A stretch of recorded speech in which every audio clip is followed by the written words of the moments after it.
importance, and we have allocated £15 billion since 2015 to keep schools safe and operational. I pay particular tribute to everybody who's been involved in the most recent issue around RAC, both schools and pupils who have dealt with that, and also colleagues who have been involved in making sure that we get to the point that we are now, where all schools have been told what will happen, either a grant for remediation or indeed being part of the school rebuilding programme. Daniel Zeichler. Number 4, please, Madam Deputy Speaker. Thank you, Madam Deputy Speaker. Our Send an AP Improvement Plan, published last March, includes the development of new national standards to improve provision in mainstream settings for children with special educational needs. And for children requiring a special school place, last week we announced funding for an additional wave of 15 special free schools. This is on top of the 108 we have opened since 2010 and the additional 77 approved to open. Daniel Zeichler. I go into schools in my constituency in Cambridge virtually every week, and what I'm seeing is more and more schools struggling with the numbers of SEND pupils they have, both in terms of finance and staffing. And on top of that, I see too many of them now having to literally go out to fetch children into school in the morning, and actually having to have social workers based in their schools. So this is not about individual schools, it's a systemic problem. What is the government doing about this?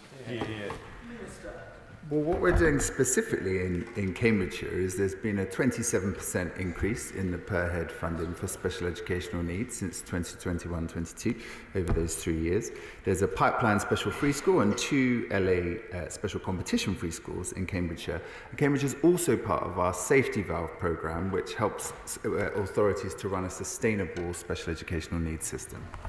Celine Saxby. Thank you, Madam Deputy Speaker. And I wonder if my honourable friend may be able to help my constituent, Ella Wakely, who is disabled and travels to her college on the bus. However, her blue badge doesn't enable her to have free transport for herself and her assistant until 09:30 hours, which is a little late for the start of the school day. Is there anything he may be able to do to assist? Can I thank my honourable friend for raising this case? I obviously don't know the specifics, but if she writes to me, I will happily look at it. Shadow Minister Helen Hayes. Thank you, Madam Deputy Speaker. High quality early years education can be transformational for children with special educational needs, helping to ensure their needs are identified and supported at the most important time for their development. However, last year, fewer than 1 in 5 local authorities in England reported having sufficient childcare places for disabled children. This is a shameful failure. Is the Minister confident that the families with a disabled child will be able to access the childcare they are entitled to from April? We're doing 2 things on the issue the Honourable Lady raises. One is we're reviewing the Special Educational Needs Inclusion Fund as we roll out the new entitlements to make sure that that's working appropriately with the new entitlements.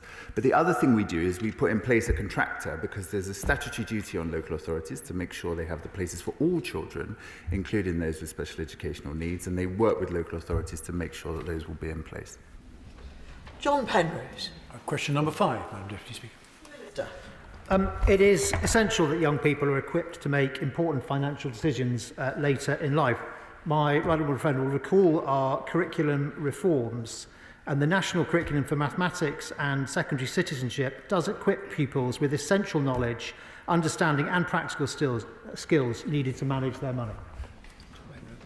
The Minister is absolutely right that good financial education helps people avoid debts and poverty and build up a savings cushion against a rainy day. Prevention is undoubtedly better than cure. But while there's statutory guidance to ensure students learn about threats like drugs or unplanned pregnancy, money and finance is much more optional. Shouldn't we make sure it's taken just as seriously as everything else?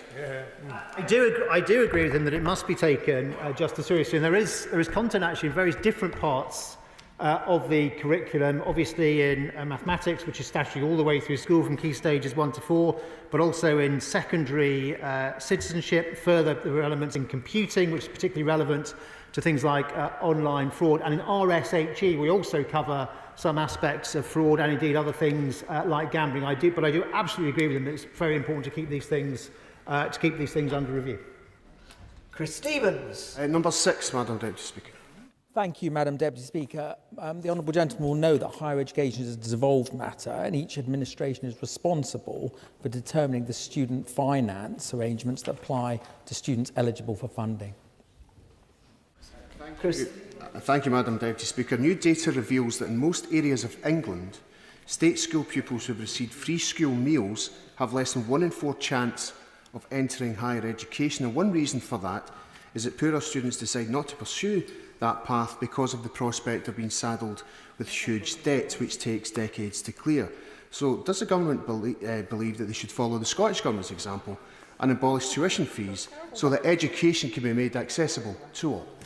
Well, this Government believes you need to be fair to students but fair to the taxpayers as well. And it is worth noting that those from disadvantaged backgrounds are 74% in England more likely to go to university than they were in 2010. And we put together a substantial package to help students with the cost of living, including a £286 million welfare support fund, which we give to the OFS to ensure that students with difficulties are helped.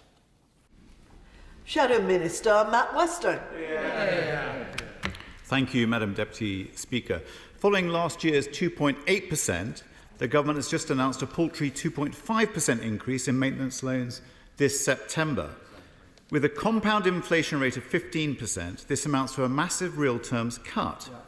Meanwhile, the Welsh Government has announced a 3.7% increase, and even in Scotland, there will be a £2,500 special support loan for all students.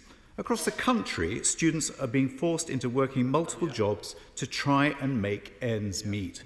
What has this Government got against students?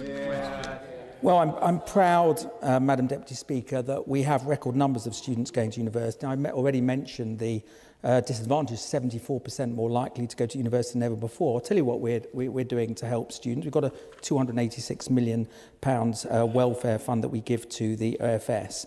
We've increased loans by 2.8%. We've frozen tuition fees. Families across the country have been given on average £3,700 to help with energy bills and other bills. We've given hundreds of £millions to the Household Support Fund to support working families, all families. And of course, students know that they can have their loans reassessed if the family income falls below 15%. And finally, Madam Deputy Speaker, we've introduced degree apprenticeships so students don't need to take out a loan, but they can earn while they learn and get a good skilled job at the end. Barry Sherman. Question number 7, Deputy Speaker. Supporting teacher wellbeing is crucial to our commitment for a supportive culture in schools and also for encouraging teacher retention. It's why we co-created the Education Staff Wellbeing Charter with the education sector and have invested over £1 million in school leader mental health and wellbeing support. Barry Sherman. Madam Deputy Speaker, isn't the truth that retention's down, recruitment's down, early retirements are up? What are you going to do something to boost the morale of teachers who say to me, wouldn't it be wonderful to have a cabinet that actually had been to the state sector education and sent their children to state schools? Well, Madam Deputy Speaker, I think he needs to do some research before he starts asking questions in Parliament. And can I just say that on recruitment and retention, I join him in stressing the importance of retention. That's what we are absolutely focused on, including through our workload programme. We have a very good set of scholarships and bursaries for encouraging entry and a range of different routes into teaching to get the full range of talent that can benefit our children and young people. Sir David Evans. Thank you, Madam Deputy Speaker. Would my right honourable friend agree that good and enthusiastic teachers are absolutely vital to ensure we have good, successful schools and pupils? However, what more can be done to assist schools with discipline and truancy issues, which will obviously help teacher morale if they could have some more support? Madam Deputy Speaker, he's absolutely right about the importance of brilliant teachers, and I think he may have some personal experience of that. He's also right about the central importance of behaviour, and we do know that in retention, it's one of the things that we hear back in surveys. We know that we have to improve further on this. It's one of the reasons we have the network of behaviour hubs so that schools can learn one from the other about what works best. SNP spokesman Carol Monaghan. Thank you, Madam Deputy Speaker. Morale amongst teachers and support staff is affected by their pay and working conditions, and now the teachers are being threatened with minimum service levels which would limit their fundamental right to strike. Yep.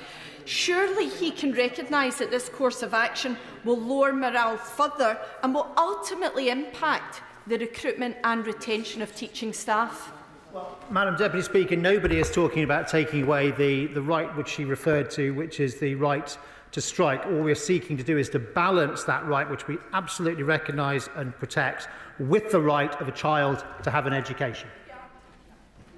Mark Francois. Thank you, Ma'am. Number 8, please.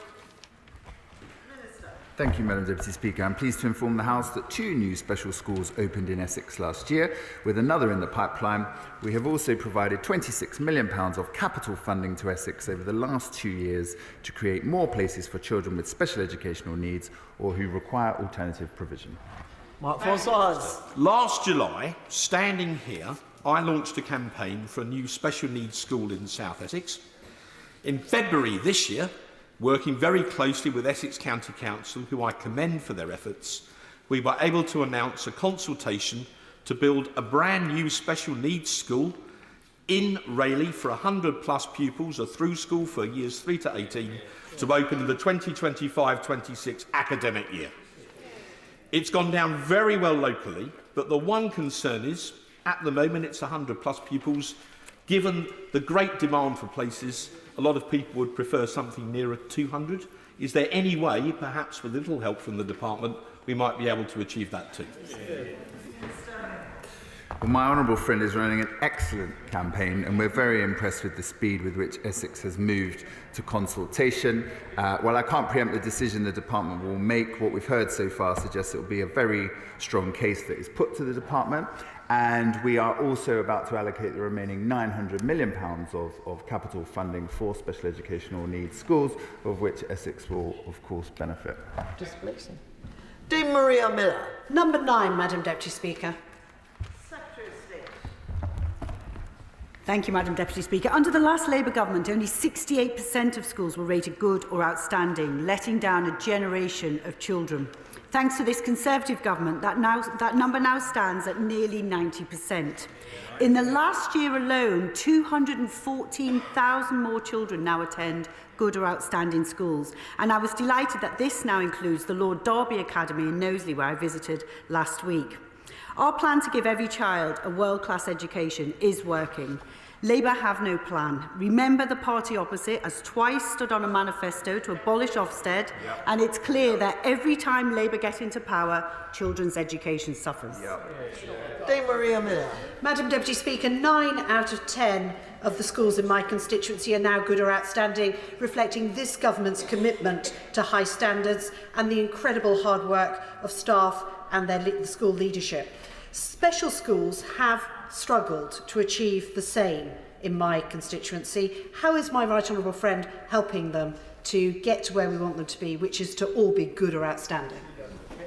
Well, my right honourable friend is absolutely right. Basingstoke schools have been transformed over the last decade, up from just 52% good or outstanding under Labour.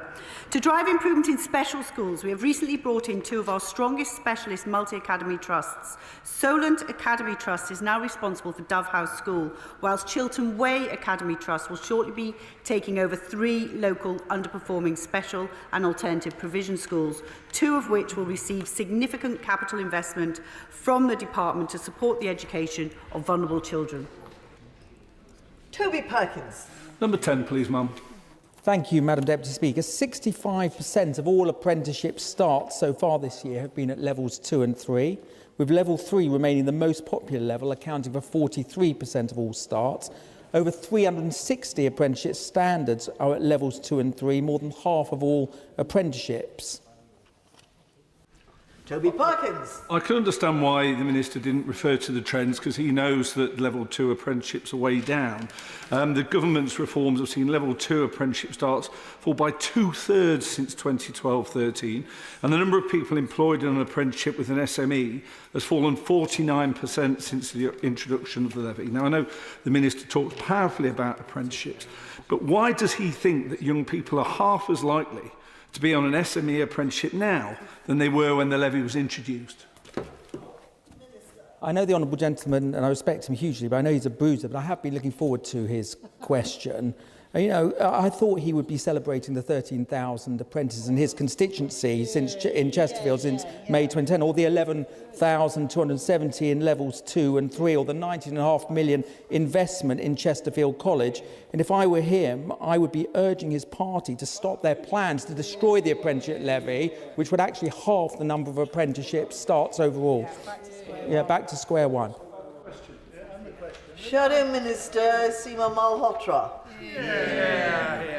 Thank you, Madam Deputy Speaker. And it isn't just that since the levy was introduced at level 2 and level 3 apprenticeship starts have plummeted by over 50%, but 16 to 18-year-old apprenticeship starts are down by 41%.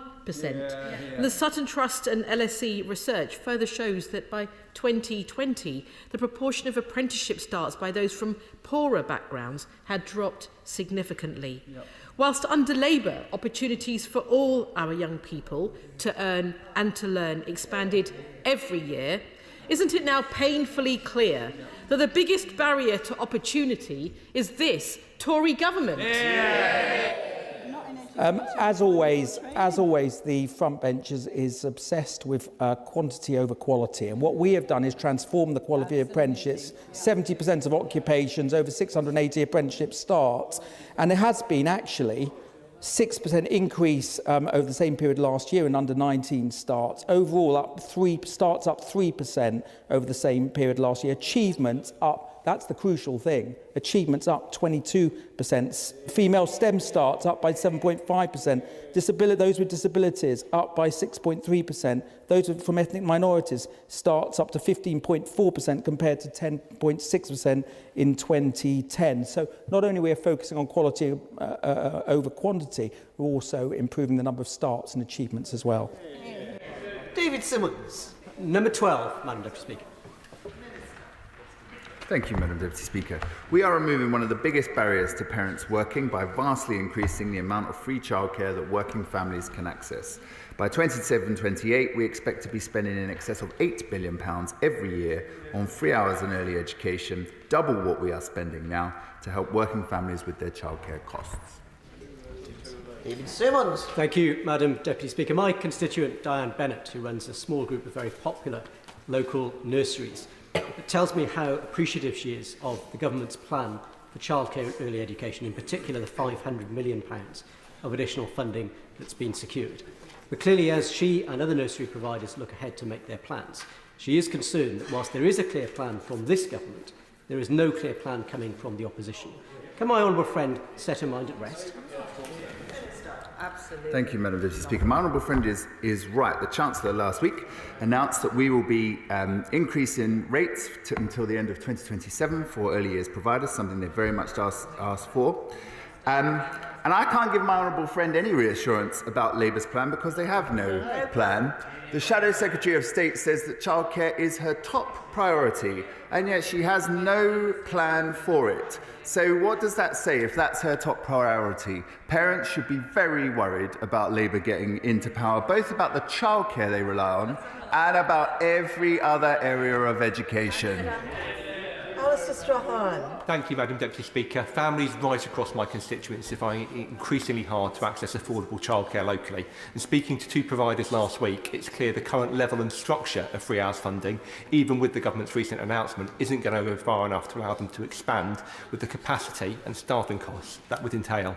What reassurances can the Minister offer families in my area that finally they're going to get on top of the childcare crisis we're facing and make sure my families won't have to go without? What I'd say to the honourable gentleman is we set our rates based on a survey of more than 9,000 providers to get those right. And last year, we saw a 13,000 increase in the number of staff in the sector and a 15,000 increase in the number of places. We work with every local authority to make sure they've got sufficient places, and I'm confident his area will have that too. Siobhan Bailey. Thank you, Madam Deputy Speaker. Gloucestershire County Council cares about our childcare businesses, and they listen to my calls to make sure that there's monthly payments going to childminders. And the Chancellor, we've heard, has got another slug of money, 500 million quid. But my childminds are telling me that things like the proposed date of payment means that they are still out of pocket and that they still can't pay their staff.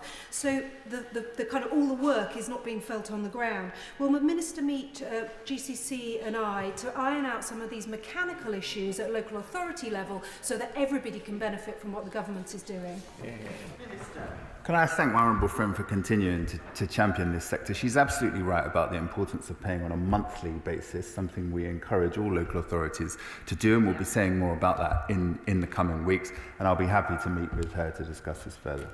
Munira Wilson.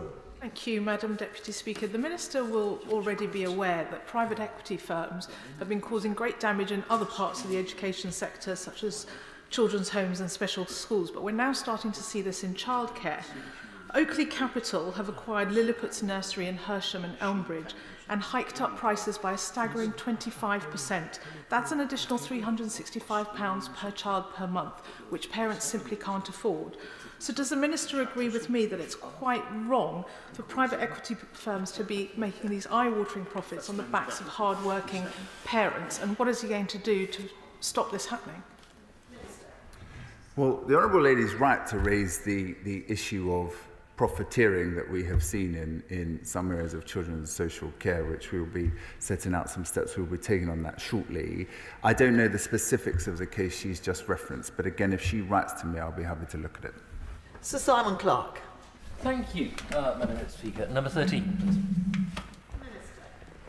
Skelton Primary School was announced in the second round of the school rebuilding programme in July 2021.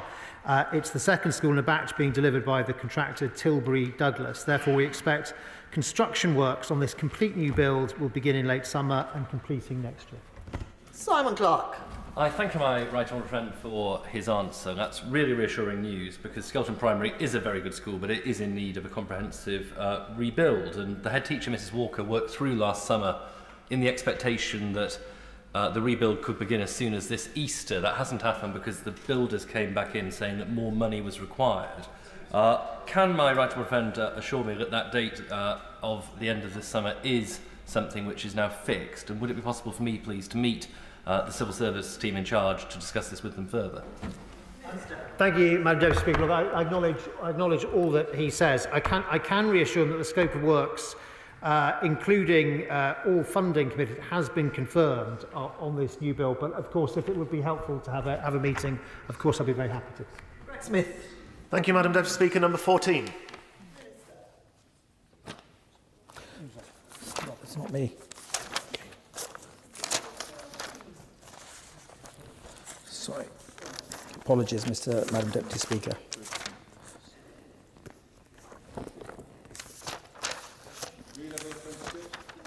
Yes, thank you, Madam Deputy Speaker. I noticed that the front bench opposite didn't mention the 222,320 starts on degree apprenticeships since their introduction in 2014-15. There are now over 170 employed design degree level apprenticeships available, including in occupations such as doctor, space engineer and midwife, and we're spending an additional 40 million in the next 2 years to support providers promote degree apprenticeships.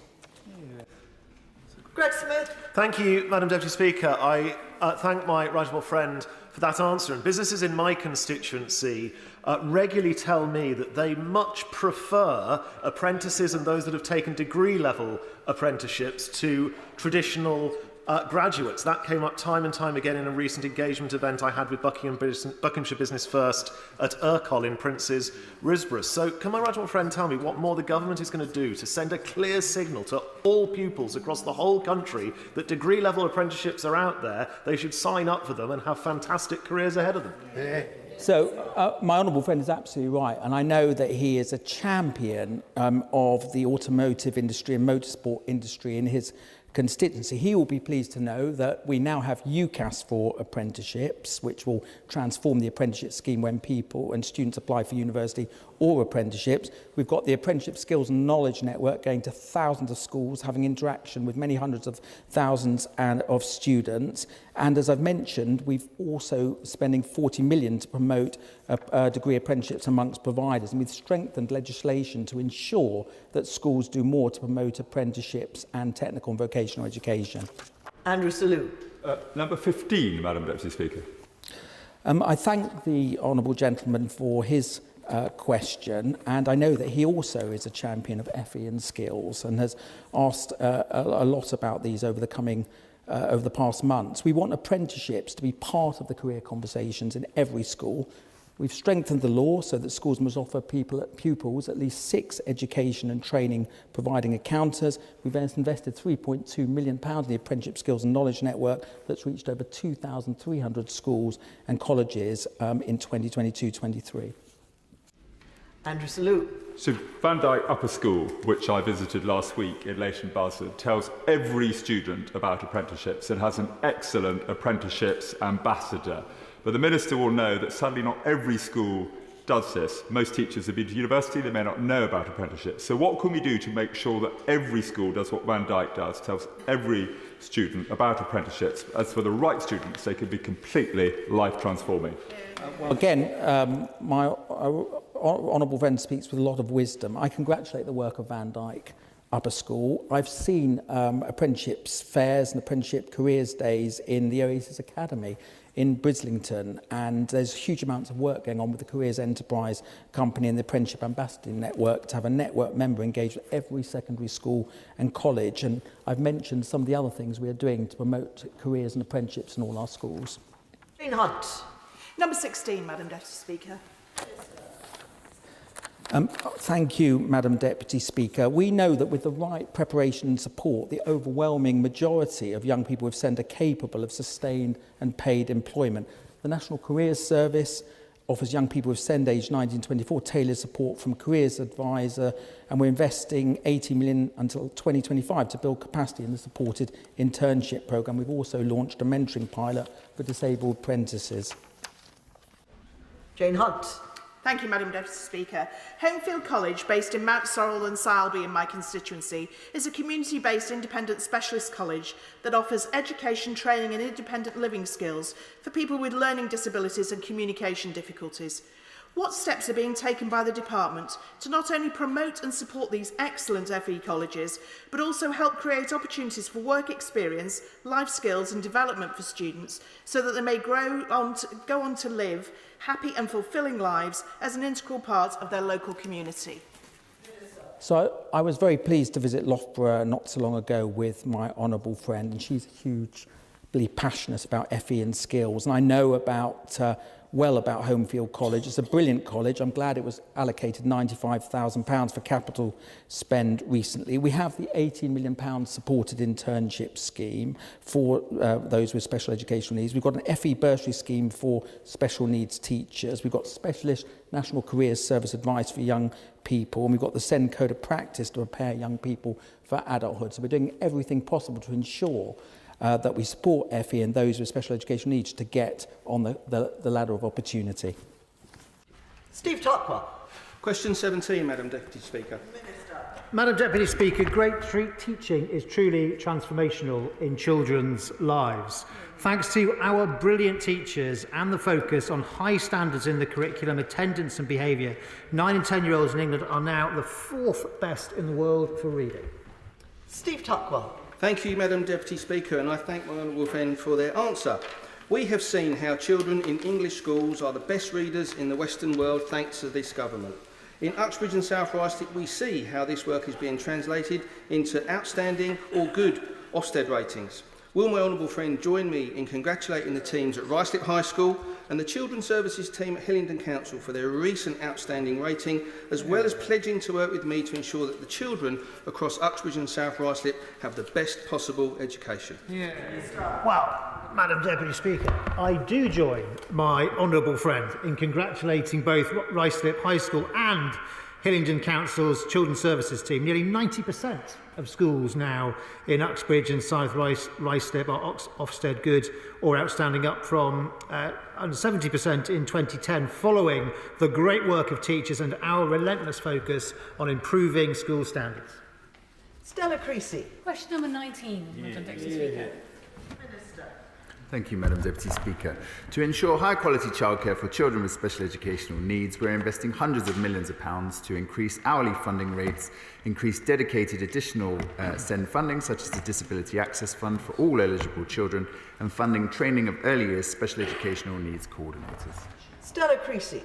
To the surprise of no one who looked at what the government was proposing, my inbox, like many other MPs' inbox, is now full of parents who cannot get the 15 free hours in April without paying a massive hike in their fees. And one group particularly struggling is parents of children with special educational needs or a disability. This is entirely predictable because the government's own impact assessment said explicitly that changing the ratios could have a, quote, negative impact on providing places for children with special educational needs. Now, the Minister stood there on the 22nd of January and he made a pledge to me that every parent who wanted the 15 free hours with an eligible 2-year-old would be able to get that place. Can he remake that pledge today explicitly for parents of children who've got special educational needs and that they won't have to pay a higher fee? Yes or no? I appreciate it must be very frustrating for the Honourable Lady, who genuinely cares about childcare, to be part of a party that cannot be bothered to come up with any plan for it and has had to ask someone else to write them one because they can't think of one. But on her specific issue, as I said earlier, we are working with every local authority to make sure they have the places they need for all children. Duncan Baker.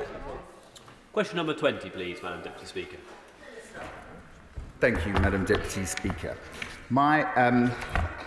The Department for Education recently reviewed the mandatory initial teacher training core content framework alongside the early career framework, and particular attention was given to the needs of trainees and early career teachers when supporting pupils with special educational needs. Duncan Baker. Madam Deputy Speaker, that's a very useful response at the dispatch box. I'm very grateful.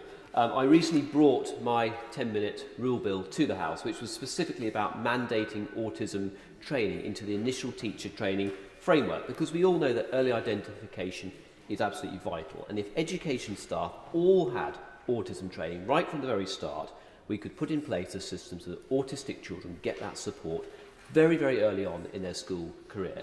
So would the Minister just assure me of the steps that he has taken to include autism training specifically in that initial teacher training, and then meet with me again just to discuss supporting my 10-minute rule bill? Minister.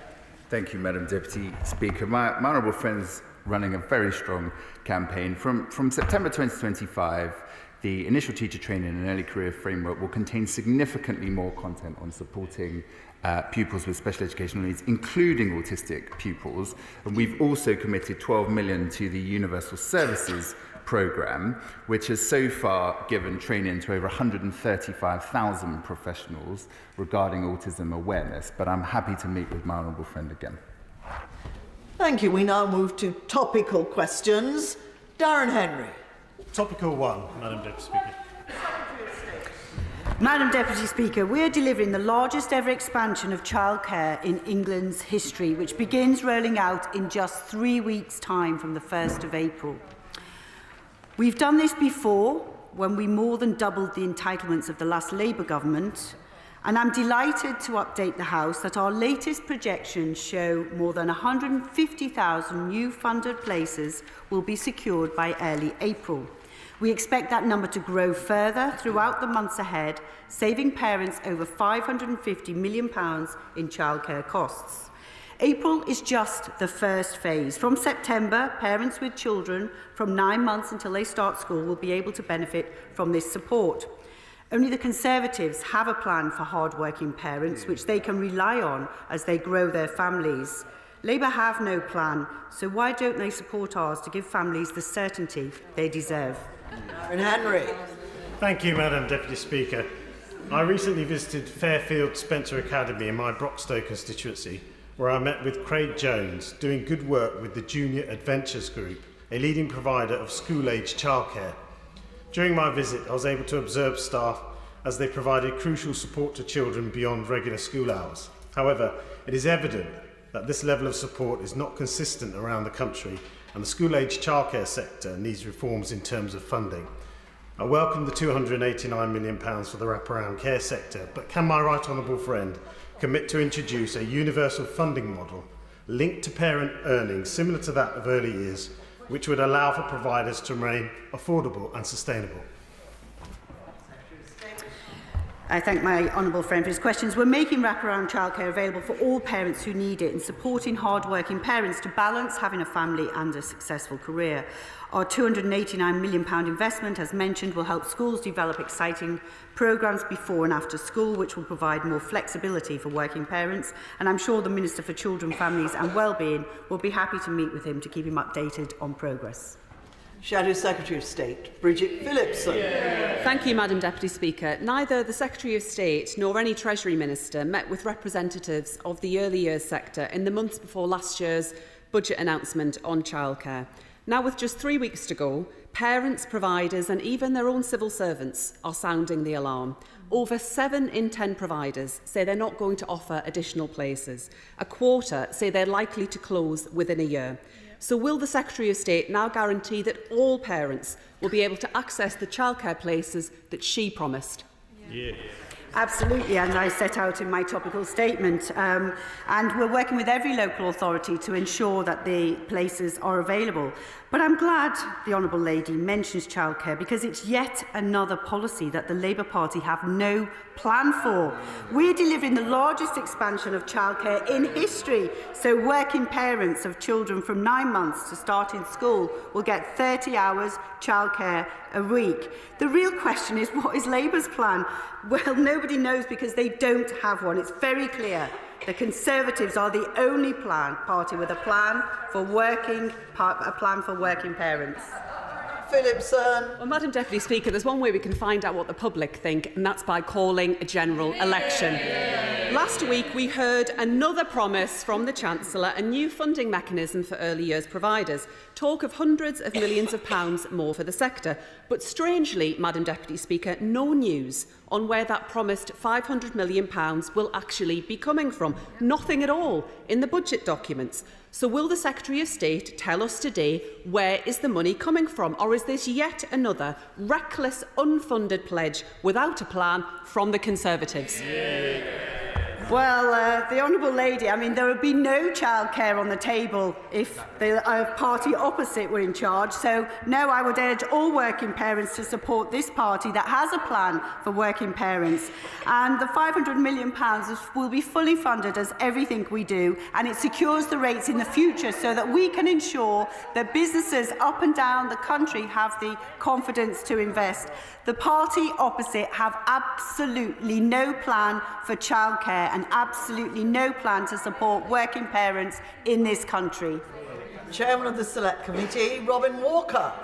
My right honourable friend has rightly championed childcare and early education. I congratulate her on the £500 million in this year's budget, on top of the billions committed last year to this sector. It's in the Red Book. I'm happy to meet with her to show her where it is. But can I urge her to keep pressing on some of the committee's other recommendations on extending family hubs, removing rates and VAT from childcare providers, and reforming tax-free childcare to drive take-up? This Conservative government is backing this country's brilliant childcare providers as we roll out our historic childcare offer. And as my honourable friend points out, it's on top of the rollout of universal services in family hubs as well. To give certainty to the early years sector, we've confirmed average funding rates will increase over the next 2 financial years, details in the Red Book as stated, giving them the confidence to invest and expand. Only the Conservatives have a plan for hard-working parents. SNP spokesman Carol Monaghan. Madam Deputy Speaker, academic independence is central to a functioning democracy. So in light of her colleague, the Secretary of State for Science's false accusations levelled at an academic on the board of UKRI and her subsequent apology, what action is the Secretary of State taking to assure academics that they remain free to make legitimate comments on issues of concern?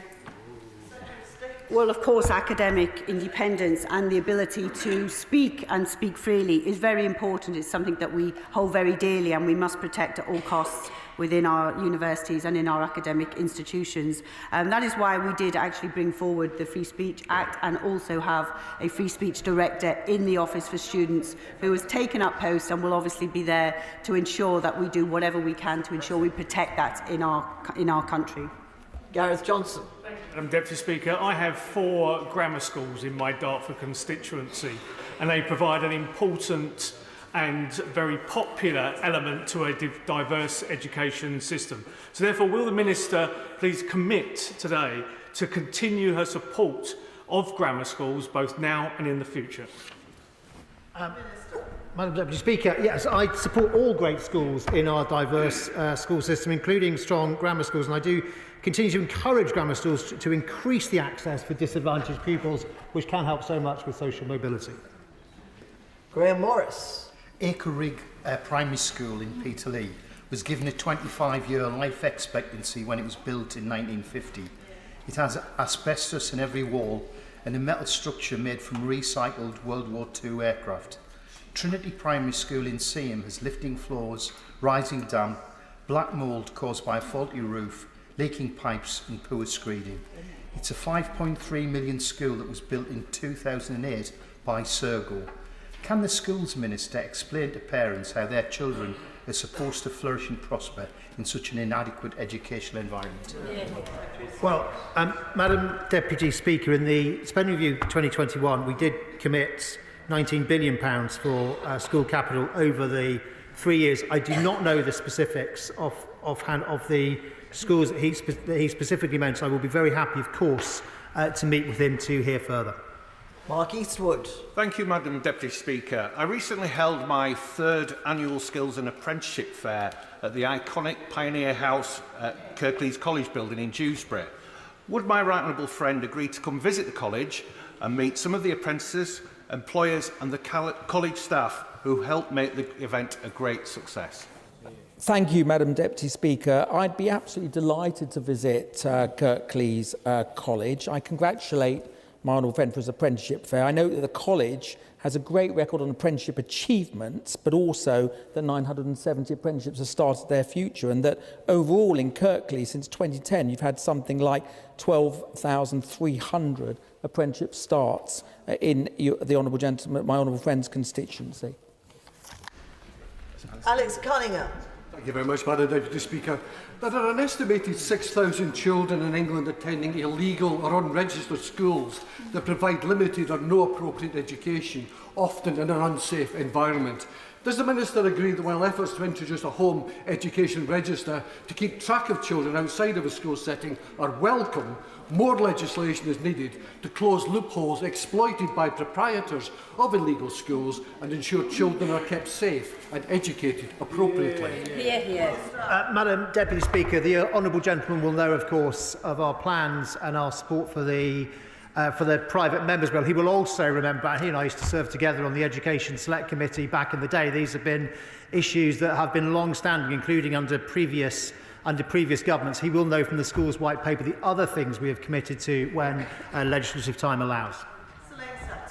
Madam Deputy Speaker, I recently had the pleasure of visiting Berrin Arbour Primary School and discussed the challenges rurality imposes on the school and how hard the staff have worked to overcome them. But can I ask what steps the department is taking to support rural primary schools, which often have a vast catchment area and difficult buildings? I do recognise what she says about rurality. Of course, the lump sum element in the funding formula is important for small schools. We've also more than doubled the national funding formula sparsity funding in 3 years, with £6.5 million for Devon in 2024-25. We're also investing to improve the condition of school buildings, and Devon Council received an annual capital allocation of £3.5 million this year. Mary Glindon. Madam Deputy Speaker, the Ministers will be aware that 4 schools in North Tyneside closed just over a month ago because of a structural problem not related to RAC. The 1,700 pupils have been relocated thanks to the council and the schools working together. Can the Minister assure me that there will be funding made available to either rebuild or restructure the schools as soon as it's needed? Yes, Madam Deputy Speaker, and I'm aware that the Honourable Lady has met with my my noble friend, the Baroness Barron. Inspections are ongoing by structural engineers, as I think she will know, but early indications that this was a historic and isolated issue in the way the school was built. We continue to work with the local authority and with the school, and I would of course be happy, if appropriate and if it would help, also to meet with her in due course. Tim Lawton. Mr. Speaker, about 10 years ago, following the government's reforms, the number of adoptions in England doubled. 10 years on, they've halved. Why? Minister. My honourable friend raised a very important point. We're taking a number of actions to increase the number of people that adopt, that foster, and also to support kinship care as well. But I'd be happy to discuss this matter with him further. Rachel Maskell. Thank you, Madam Deputy Speaker. Many of the children who are not in school in York with special educational needs, mental health challenges and childhood trauma are not able to access their education because of insufficient estate and placement and the environment and specialist personnel. What are government doing to ensure that every area has a workforce plan, an estates plan and the funding to match? Through our Send an AP improvement plan, we're taking a whole range of actions, which has included increasing the number of special school places by more than 60,000 since this government came to power, as well as training a lot more special educational needs coordinators as well. Dr. James Davis. Thank you very much, Madam Deputy Speaker. Head teachers in Denbighshire, Flintshire and Conway have recently written to all parents expressing the dire financial situation facing their schools. My understanding is that schools in England are receiving the highest funding ever per pupil in real terms. Will my honourable friend confirm that this is the case and outline what discussions he's had with the Welsh Government to ensure schools in Wales also see the benefit of this funding? Well, Madam Deputy Speaker, I regret that as education is a devolved matter, it is the party opposite who are in charge with education in Wales. It does really sadden me to hear of children in his constituency suffering from their mismanagement of that system, and despite the great work of brilliant and inspiring teachers in Wales, he's absolutely right that in England under this government funding is at a record level. Meanwhile, in Wales, I'm sad to say that education is not only the lowest in the UK but also lower than the OECD average, and I'm afraid it is clear that every time Labour get into power, children's education suffers. Barry Sherman. Madam Deputy Speaker, the Secretary of State loves plans. What's a plan to reinvigorate and change the course of Ofsted? Well, I was delighted to attend the ASCL conference alongside Sir Martin Oliver, who announced the big listen, and that is part of making sure that we get the cultural reforms that are required. I am concerned by reports that some teachers and head teachers feel that they are not listened to or they're treated in a dismissive or rude manner. And I do hope that everybody will engage fully with the big listen, because I do think that we need to make sure that it's respectful and treats our service and our teachers and head teachers with respect.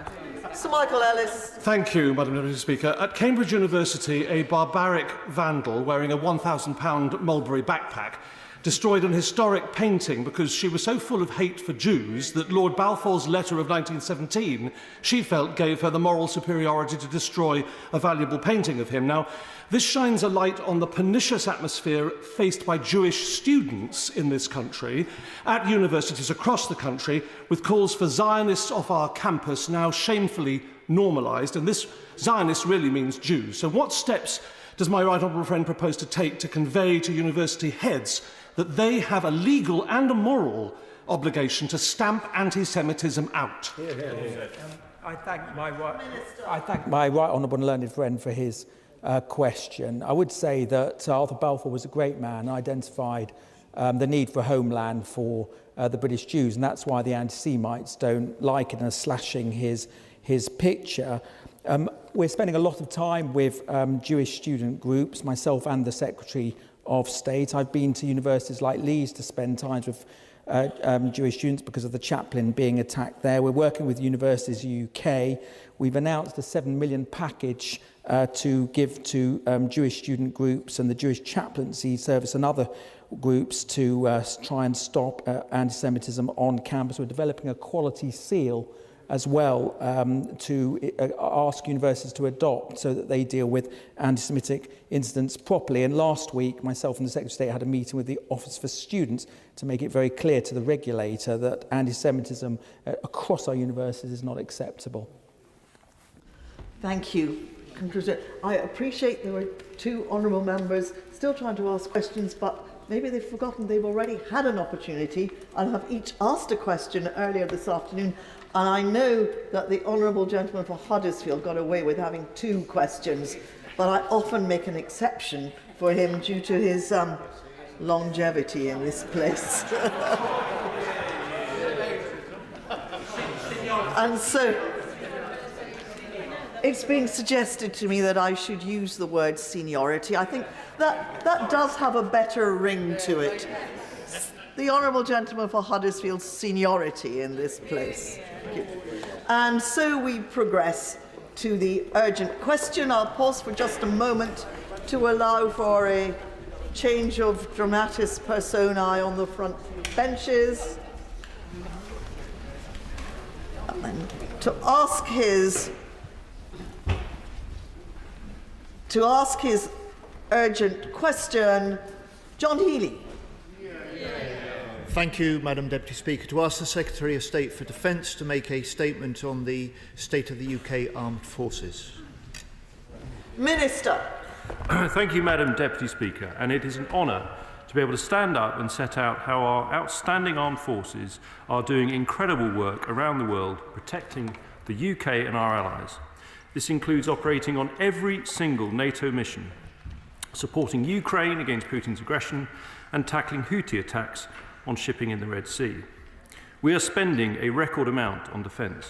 This includes an extra £24 billion in cash terms between 2020 to 2025, the largest sustained increase since the end of the Cold War. The government fully recognises the growing security threat, which is why we have set out our longer-term aspiration to invest 2.5% of GDP on defence when the fiscal and economic circumstances allow. We are already spending more than 2% of GDP on defence, exceeding our NATO target. We are delivering the capabilities our forces need, significantly increasing spending on defence equipment to £288.6 billion over the next decade and introducing a new procurement model to improve acquisition.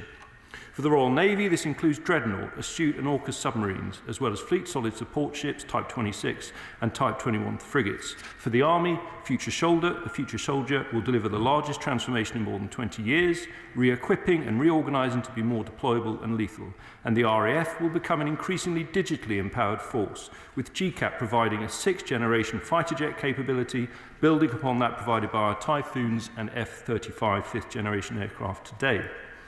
Our Defence Command Plan 2023 set out our plan to deliver a credible warfighting force, generated and employed to protect the nation and help it prosper now and in the years to come. We will embody a fully integrated approach to deterrence and defence, including across all domains, across government, by exploiting all the levers of state power and with allies and partners. John Healy. Madam Deputy Speaker, first I want to pay tribute to HMS Richmond's actions over the weekend, defending shipping in the Red Sea against a large-scale Houthi attack. These are the demands our armed forces face as threats increase. Madam Deputy Speaker, the Defence Secretary owes the public and Parliament an explanation. He said we're moving into a pre-war world, and ahead of last week's budget, he wrote to the Chancellor, and I quote, "We must take bold action in your budget to commit to defence spending increasing to 2.5% in 2024. It would re-establish our leadership in Europe." But there is a growing gap between the Defence Secretary's rhetoric and the reality for our armed forces that are charged with preparing for this new dangerous era. In the budget, there was no new money for defence, nothing new for Ukraine, nothing for Gaza or the UK's operations in the Middle East. And worse, both the Treasury and the House of Commons Library confirm the defence budget will be cut 2.5 billion in cash terms in this next financial year. Madam Deputy Speaker, 2.5% of GDP, as the Minister said, wasn't mentioned once in the Treasury Red Book, and the last time this country spent 2.5% of GDP on defence was in 2010 under a Labour government. Madam Deputy Speaker, while Putin wages war in Europe, ministers are warring with each other, challenging defence policy in public. The Security Minister on TV this morning calling for 2.5% now. Madam Deputy Speaker, while this is a serious breakdown in collective ministerial responsibility, I am most concerned about the serious state of the UK Armed Forces. What signal does it send to our adversaries when our forces have been hollowed out and underfunded for the last 14 years, when the Public Accounts Committee finds the largest ever funding deficit in the MOD's equipment plans, when the British Army has been cut to its smallest size since Napoleon, when forces recruitment targets have been missed each and every year for 14 years, and when satisfaction with service life has hit a record low. So I have one simple question for the Minister. Where is the plan for better defending Britain? Because it's clear our armed forces can't afford another 5 years of Conservative government. Thank you, Madam Deputy Speaker. And may I say to the honourable gentleman that I'm very grateful for his comments in respect of HMS Richmond. I'm sure we all agree and pay tribute to our Royal Navy personnel. Of course, they are there ultimately defending themselves, but also freedom of navigation for the rest of the world. And we should recognise the importance of that role that they are undertaking on behalf of our government. He talked about the funding for next year. To be clear, it will represent a 1.8% increase in real terms, not the cut that he suggested. That is a total, if we spend the money that we expect, it will amount to £55.6 billion, Madam Speaker. That's about 2.3% of GDP, which is traditionally how we've been measuring our spending. That is significantly above the just under 2.1% in 2019, so it is a significant increase as a percentage of GDP. He talks about recruitment, and it is an important issue. What I would say is my honourable friend is doing a lot of work on this, and he'll be aware that in January we saw the highest number of applications to the Army, for example, for 6 years. So a more positive picture developing there, recognising the importance of the mission. So we shouldn't talk down our armed forces when we expect people to apply and want to be recruited into them. On the particular point about the 2.5%, and I note the range of comments on this, I would make several points. The first is, he said we haven't spent that since they were in power. Well, something extraordinary happened at the end of their time in power, which was they crashed the economy, we had a full-on banking crisis, and a letter was left for our government saying there's no money left. So no surprises that we had to take difficult decisions, but nevertheless, and despite that, we have shown our commitment to the armed forces, the Prime Minister approving, when he was Chancellor of the Exchequer, the largest ever increase in defence spending since the Cold War, further money since then in the budget. Of course, we are committed to 2.5% when the circumstances allow. But for all the Honourable Gentleman's bluster, he hasn't even committed to matching our current spending on defence, let alone 2.5%. We challenged him on this at Defence Orals. He wasn't able to give any commitment whatsoever to spending. So the public know where we stand. 2.3% in the year ahead, 2.5% when the economics allow. We don't have a clue where they stand. Sir Jeremy Quinn. Deputy Speaker, I agree with the Minister. We have extraordinarily capable armed forces, and they are also, their productivity is second to none. However, as set out in our committee report, Ready for War, they are extremely engaged globally. They have a great deal to do, much of which is invaluable. And at the same time, they're having to prepare for the pre-war phase, which his right honourable friend has referred to. In that context, would my honourable friend not agree that the 2.5% target, which is very welcome, it's a very good first step, that needs the timing of that needs to be determined by the level of threat as a priority expenditure rather than as economic conditions allow. Well, I don't think we can commit to levels of public expenditure or, for example, tax cuts without being confident the economy can support them in a prudent fashion. I think that's an entirely reasonable and rational approach to take. But I totally agree with my right honourable friend, the chair of the Select Committee, about the importance. I think we all recognise we are living in a more dangerous world. The Secretary of State was alluding to the threats that we face, not just in Ukraine, but in respect of other adversaries around the world. And what I would say is, I totally understand why there is the wider debate on what we spend, but we do have a significant budget already, and we have to ensure it is spent well and delivers value for money, which is why, for me, Madam Deputy Speaker, a key priority here is reform of our procurement system so that we can ensure that our armed forces are able to prioritise effectively, because it's the capability we have and have now which will ultimately determine our ability to warfight. SNP spokesman Martin Docherty-Hughes. Thank you, Madam Deputy Speaker, and let me congratulate the Shadow Defence Secretary for gaining the UQ and join him and the Minister in remembering those on HMS Richmond. Now, the Public Accounts Committee on Friday's publication, and to quote, found the MOD is increasingly reliant on the UK's allies to protect our national interests. NATO membership deters hostility, but the report warns such deterrence can only be effective if our armed forces are credible.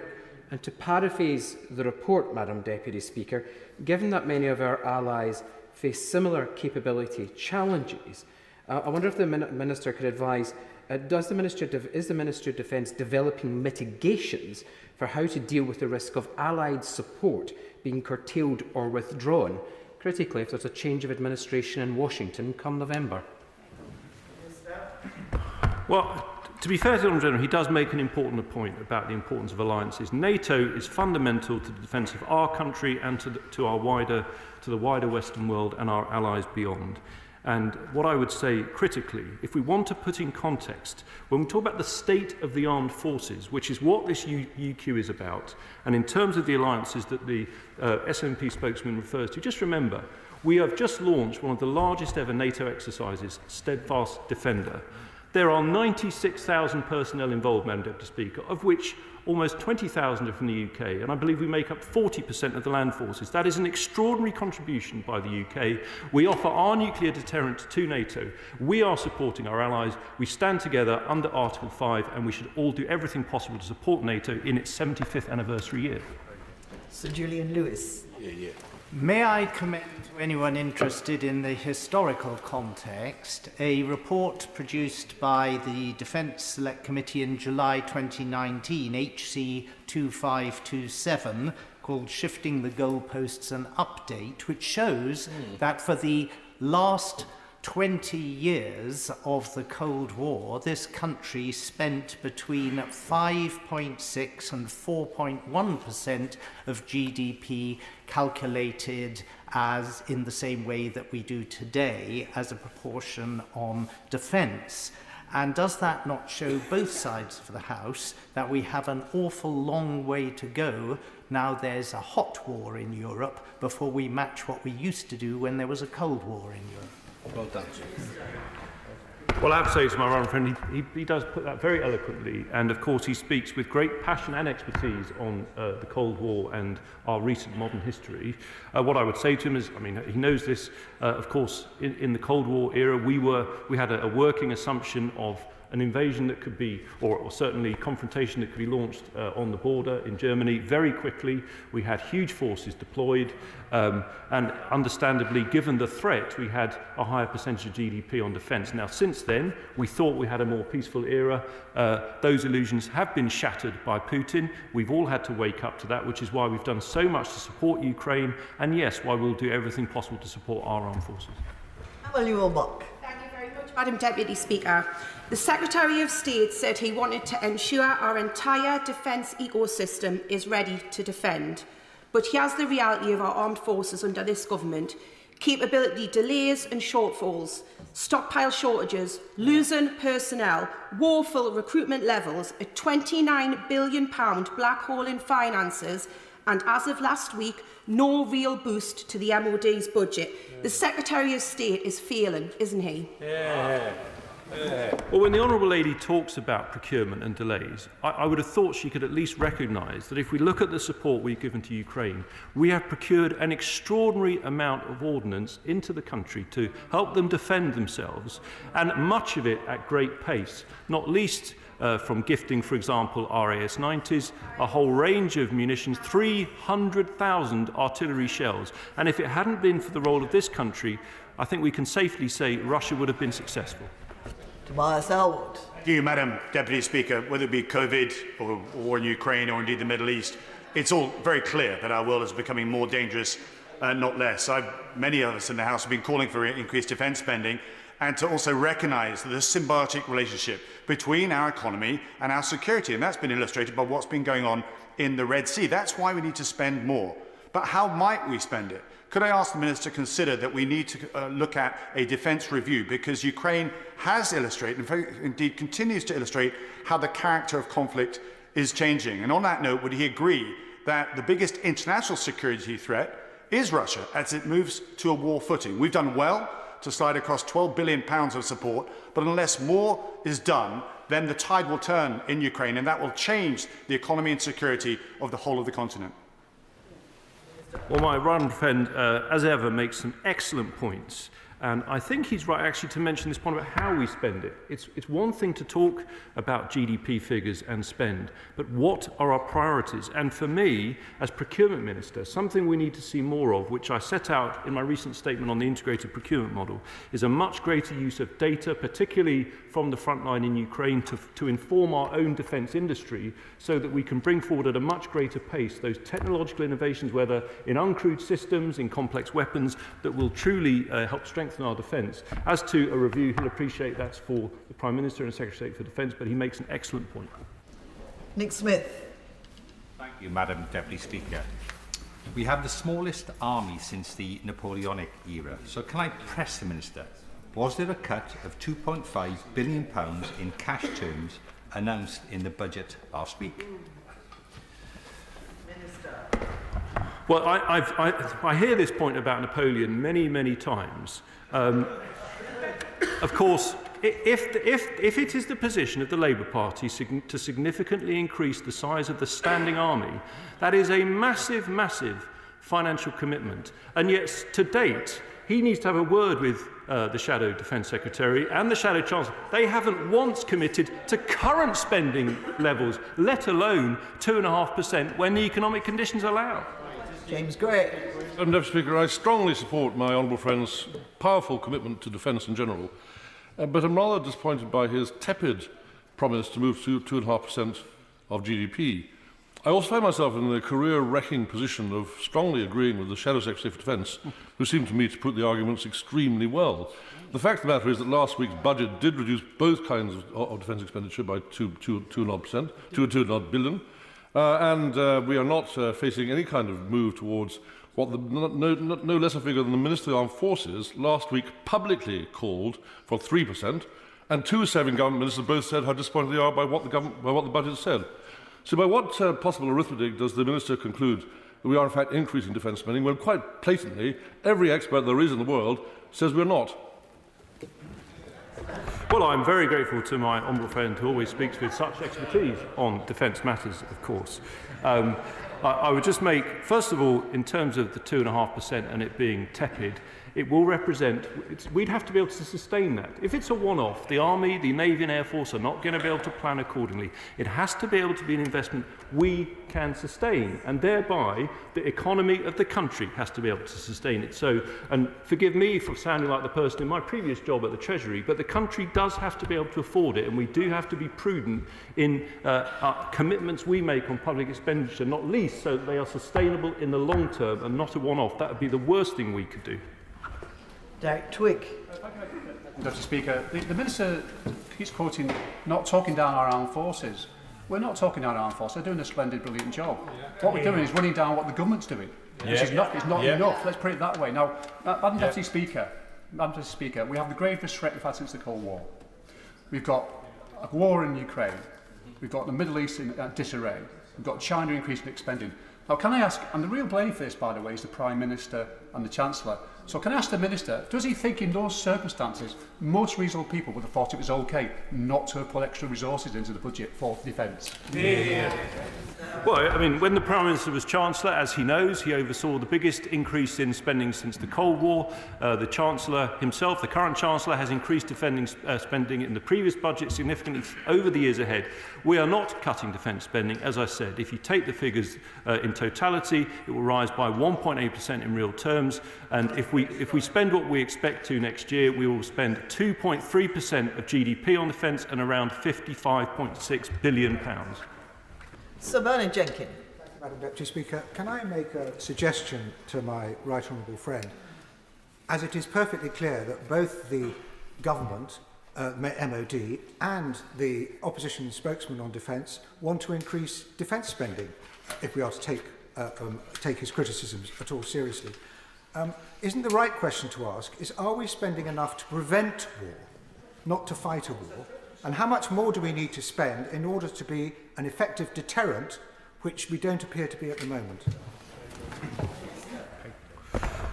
Well, I think it's, as I said earlier, I think it's important that we engage in the key capability questions. It's one thing to talk about spending more. What capabilities would we purchase? Where are our shortcomings? That's why I think it must be a new development at the heart of defence, that we have this constant feedback loop of data, integrated warfighting, what's happening in Ukraine, with the armed services, with industry, so that we know what capabilities will make the difference. Just to give one example, we've seen the extraordinary impact of uncrewed weapons in Ukraine. There are technologies that we have had assumptions in our equipment plan about, which are probably far more expensive than those options. I do think we have to look at this from a warfighting point of view, but to support deterrence, the most important thing we can do is back our armed forces, and that's why we have the spending commitment that we do, but it has to be balanced against the ability of the economy to support it and sustain it over the long term. Tandasi. Thank you very much, Madam Deputy Speaker. The Times newspaper recently illustrated that the British Army will shrink in size to 67,000 within the next 2 years due to the current crisis in recruitment and retention. Our senior and close allies, including the US, have expressed their grave concerns, and even senior Conservatives have conceded that our armed forces have been hollowed out since 2010. So, Minister, as threats to the UK increase, why has the government shrunk our army to its smallest size since Napoleon? Well, the Honourable Gentleman talks about a crisis in recruitment. As I said, in January, we had the highest number of applications to join the Army for 6 years. That's a very important and very positive development. In terms of the size of the armed forces, you can't just talk about the number of soldiers. You have to talk about the amount of accommodation to support them, about the platforms, the weapons, the capabilities. That is an extremely expensive undertaking. Now, he may think that is the right thing to do, but if so, he needs to lobby his own front bench, because at the moment, they haven't committed to spending 2% of GDP on defence, let alone 2.5%. Mark Forsworth. Thank you, Ma'am. As a former Armed Forces Minister, I pay high tribute to Her Majesty's Armed Forces, but not to Her Majesty's Treasury. The Red Book, the Budget Bible, shows very clearly in tables 2.1 and 2.2 that the core defence budget next year has been cut by £2.5 billion. That is true.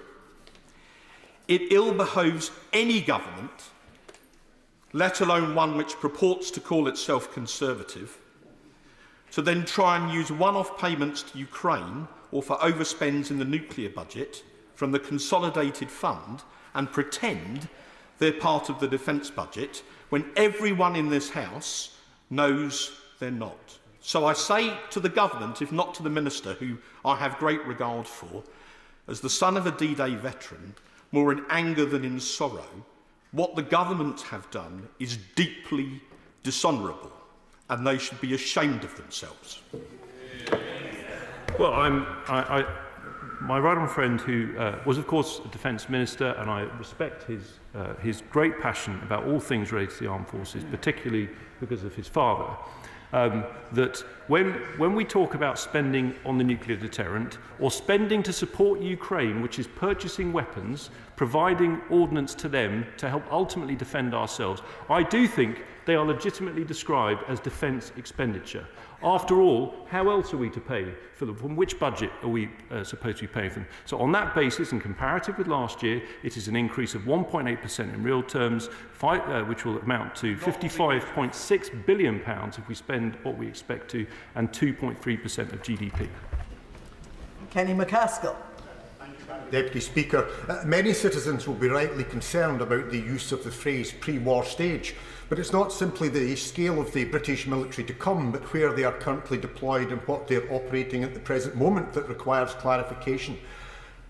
Are British servicemen firing weaponry in Ukraine, as suggested by German ministerial sources?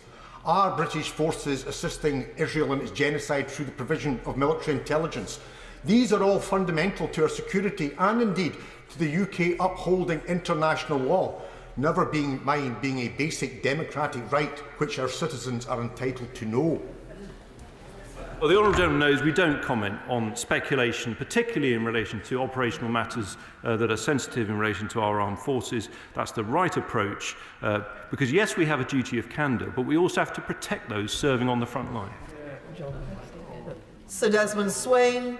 Fighting in Ukraine proves that size matters. The Minister should reconstitute the Territorial Army, which demonstrated that with economy, quantity had a quality all of its own. My honourable friend has a quality all of his own in the way he puts his questions, I must say. It's a very good point. Obviously, we tend to talk about the regular army, but we also have to remember our reserves. They are incredibly important. We pay tribute to them as well. I think the point is that what Ukraine has shown is that this country is able to make an extraordinary contribution, because if it hadn't been for the contribution we've made, we can speculate, but it is likely that Ukraine would not have been successful in repelling the Russians as far as it has done. Andrew Gwynn. Thank you. So there we have it. President Putin will be ordering his officers to stop sabre rattling with the West because the British are changing their procurement rules. The reality is the Minister can't fight the war he wants to fight with the capability he's got. He will be presented with the conflict that develops, and we need to have both the capability and the resilience to meet those threats. So what assessment has he made of the threats to the United Kingdom, and how's he going to meet those threats with the armed forces he's got? Yeah, good point. Well, I think his rather trite comment on procurement is a total failure to understand the way the military works. If you want to talk about the deterrent, everything from our nuclear submarines right down to small arms are all part of the procurement system. They have to be procured. My priority is to ensure that we have a procurement system that is agile, that gets equipment as fast as possible to the front line, but also is able to engage with the latest technological developments. Because as when we think of lasers, we think of uncrewed systems. Technology is moving at an extraordinary pace. We have used technology as a country to support Ukraine so far. We've provided 4,000 drones. We're going to increase our support to around 10,000. We're doing everything possible to support them. All that is done through the procurement system, and if I may say, highly effectively. John Barron. Thank you, Madam Deputy Speaker. I join my right honourable friend in commending the professionalism of our armed forces and indeed pointing out that Labour has not committed to an increase in defence spending. But may I remind him that it's the first duty of any government to ensure that defence spending primarily reflects the threat rather than the ability to pay. We have a war in Europe. We have an increasingly belligerent Russia. I chair the 1922 Defence Backbench Committee. Backbenchers are very much behind the idea that we need to increase defence spending. What does he think, and either government, is going to take to increase defence spending? Well, I'd say, first of all, we have increased defence spending. The last spending review, crucially, was the largest allocation of spending to defence since the Cold War. Yes, we've set the aspiration of 2.5%, and the answer to that is when the economic conditions allow. I think it would be imprudent to commit to such a level of spending if we didn't think it could be sustained. I think it would be the worst thing to have that spending for maybe 1 year or 2 years and then have to go backwards again because we didn't think it was sustainable. So it is about balancing affordability against commitment, but we need to be absolutely clear. We have at over £50 billion, the most we've ever spent on defence, extraordinary effort in supporting Ukraine, and I do believe highly capable armed forces that, as I've said, are making this extraordinary contribution to NATO and through the latest NATO exercise, and will continue to do so. Barry Shearman. Deputy Speaker, I don't want to play to your earlier remarks, but I was born on the night that this House was bombed and this chamber was burnt out. And I asked myself as I listened to the Secretary of State, and I hope he will recall this, that he, as you're aware, he represents the party of Winston Churchill, of Margaret Thatcher. And in this most dangerous world that I can recall in all my years, we are not able to defend this country adequately. On all sides of this House, this is a wake-up call. We must act now. Well, I pay respect to his longevity and seniority, and to whichever war it was. I think it was the second in which this was bombed on the day he was born. All I would say is, he says we're unable to defend ourselves. I totally and utterly reject that. If Putin had succeeded in his invasion of Ukraine, yes, we would have been looking at a situation similar to the late 1930s. It hasn't succeeded. And the reason it hadn't succeeded because of the involvement of this government taking extraordinary steps to train Ukrainians before the war started, to provide vital munitions like NLAW before the war started, to provide tanks, the first country to do so, and to encourage other nations to provide enormous amounts of arms. Without that, the world would be an even less safe place. But I accept it is becoming more dangerous. That's why we are supporting our armed forces and why we're making such a massive role in NATO in exercise steadfast defender. Mark Pritchard. Thank you, Madam Deputy Speaker. The honourable gentleman for Huddersfield just referenced all sides of the House, but is it not the case there is a very clear distinction between this side of the House and the other side, and that is from the Prime Minister and Chancellor downwards. There is a commitment, an agreement to 2.5% spend on defence of GDP, in stark contrast to the party opposite, who suggests they're a government in waiting but aren't prepared to commit to 2.5 or even the current spending commitments we currently have. Unity on this side and complete disunity on the other. Well, I'm a friend who has a constituency with many defence interests, which I had the pleasure to visit recently. Hits the nail on the head. We've had all the theatrics, but the fact is we haven't got a clue what they're going to spend on defence. They haven't even confirmed whether they're going to spend the existing 2.3%, let alone 2.5. Munira Wilson. Thank you, Madam Deputy Speaker. The conflict in Ukraine is a stark reminder as to why we must take our defence incredibly seriously. The Minister has just said the world is becoming a more dangerous place. So will he therefore agree that the decision of his government to cut our UK troops to 10,000 was irresponsible? Will he commit to reversing these cuts and ensure that the British Army is the requisite size to defend the United Kingdom and its allies? Well, as I said, we have just committed 40% of the land force personnel in exercise steadfast defender. NATO is the key to the defence of this nation in conventional terms, and by the way, to the whole continent. And so I think we should recognise the enormous contribution of armed forces, the fact that we have increased spending significantly. But yes, I hear what colleagues are saying, the Secretary of State does. We've set out the case for 2.5%, but I think we also have to reflect we want 2.5% to be sustainable so that the economy can afford it over the long term, and that means through growth and taking sensible measures on fiscal policy. John Speller. Thank you, Madam Deputy Speaker. The Minister earlier conceded that funding to Ukraine and the escalating nuclear cost are at the expense of restoring the viability of our frontline readiness. But deterrence is actually a lot cheaper than war. Surely our support for Ukraine and the deterrence should be a charge on the general fund, not to further hollow out our conventional armed forces. Well, I don't believe I said that point about nuclear. He says it's at the expense of the front line. Nuclear is the front line. We've had CASD patrolling in defence of this country every year since, I think, 1969, as I recall. It's a long time we've had continuous at sea deterrent. It's absolutely fundamental to our defence. So the idea that that is not frontline spending is extraordinary. Yes, it is. Matt Western. Thank you, Madam Deputy Speaker. Looking at the figures for the RDEL and CDEL, it looks like there's a 7% cut, £2.5 billion cut for this coming year. The OBR actually says defence spending is going to be flat as a share of GDP.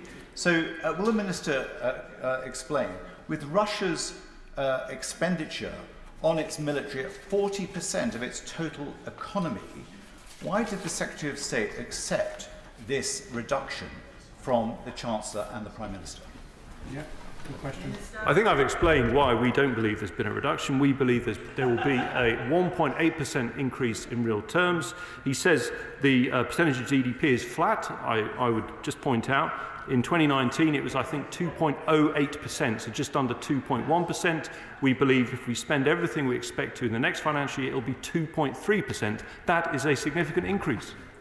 Matters. Thank you, Madam Deputy Speaker. I'm sure as the Procurement Minister he's aware of Survitec in my constituency, which provide equipment to the armed forces and have done for decades. He will acknowledge the importance the last few years have told us about having secure UK supply chains and actually the importance of getting good jobs through the power of procurement to the whole of the country.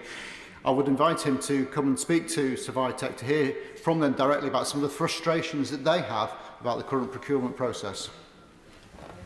Well, before I was injured playing football for Parliament versus the Army, I always used to enjoy playing five-a-side with honourable gentlemen. I would be delighted to accept his invitation to visit because actually SMEs and businesses are absolutely critical to this. As the Minister of Defence Procurement and someone who ran an SME, we have got to have an environment in which we can encourage investment in defence, in which we can support our domestic supply chain, and a key part of that is exportability, and I look forward to discussing these matters with his company.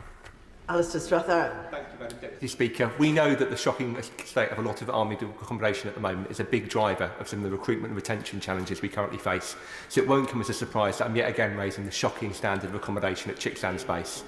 When I catch up with serving personnel at our local pub in Shefford over maybe a pint or two, there's a growing sense of resignation about the future of the base, but real concern that its planned closure will mean that their current situation goes unadjusted and that really poor accommodation units aren't improved.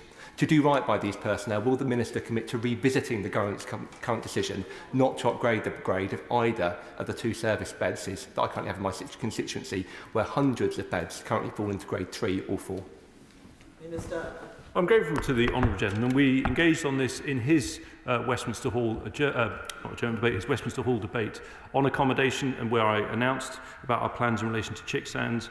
I appreciate that is a matter for engagement in the local community, and that there will be a range of views. I entirely accept that. What I would emphasise to him is he can be clear that we've put an extra £400 million into accommodation, which is seen as to deliver our winter plan highly effectively, a massive increase in the number of properties in the defence estate benefiting from damp and mould packages, but also things like new doors, etc., to deal with some of those long-standing issues in the estate, and I'm keen we want to do more. And finally, Jim Shannon. Thank you, Madam Deputy Speaker. Can I thank the Minister very much for his answers to the questions posed to him. There can be no doubt that government must do more to increase defence spending, given that a large portion of our defence has gone to assisting Ukraine, which is correct. But we must ensure that other aspects are not left behind. There was no mention in the budget, unfortunately, last week for an additional increase for our armed forces. Will the Minister commit to ensuring that our actions speak louder than words in terms of increasing our defence budget, and that promises are kept to help our armed forces to keep us safe? Well, as ever, Madam Deputy Speaker, we save the best to last. The honourable gentleman is always attendant in every urgent question or statement I think I've ever been involved in, and I pay tribute to him for that and the way he represents his constituents, and particularly those who serve in the armed forces from Northern Ireland. They've always been a huge part of our British military story. I've always paid tribute to the contribution, particularly his industry plays. For example, Thales, I had the pleasure to meet a brilliant SME from Northern Ireland supporting the Royal Air Force last week. In terms of spending, I think I've been clear. We had the largest ever increase in defence spending since the Cold War at the last spending review, further funding in the budget thereafter, and a commitment to 2.5% when the economy supports it. Thank you. That concludes proceedings on the first urgent question, and we now move swiftly, if we could have a quick change, please, to the next urgent question. And to pose the urgent question, would members please sit down? Sir William Cash. Will the Minister make a statement on UK negotiations with the EU in respect of Gibraltar? Madam Deputy Speaker, my honourable friend, the Minister for Europe, is currently in Gibraltar, where he is meeting with the Chief Minister to continue our joint efforts to conclude a treaty with the EU. With the Government of Gibraltar, he will also be assessing contingency plans are in place in case of a non-negotiated or no negotiated outcome. His visit is also an opportunity to reiterate once again the UK's steadfast commitment to Gibraltar. In December 2020, the UK with Gibraltar and Spain agreed a political framework on how a future agreement between the UK and the European Union in respect of Gibraltar would function in the interest of all parties. This represented the first stage of a two-part process whereby the EU would examine a request from Spain in agreement with the UK to initiate the procedure for the negotiation of a separate UK-EU agreement in respect of Gibraltar. The key objective of the political framework is to safeguard Gibraltar's prosperity by ensuring that the people and goods can move easily between Gibraltar and the surrounding communities. This is important for the whole region's economy. The UK-EU negotiations began in October 2021. 17 rounds of formal negotiations have taken place in Brussels and London, and these have been supported by numerous technical sessions as well as official and ministerial engagements. The Foreign Secretary has met with Commission Vice President Cekovic and separately Spanish Foreign Minister Albares, and underlined the UK's commitment to concluding a UK-EU treaty. The UK is steadfast in our support for Gibraltar and will not agree to anything that compromises sovereignty.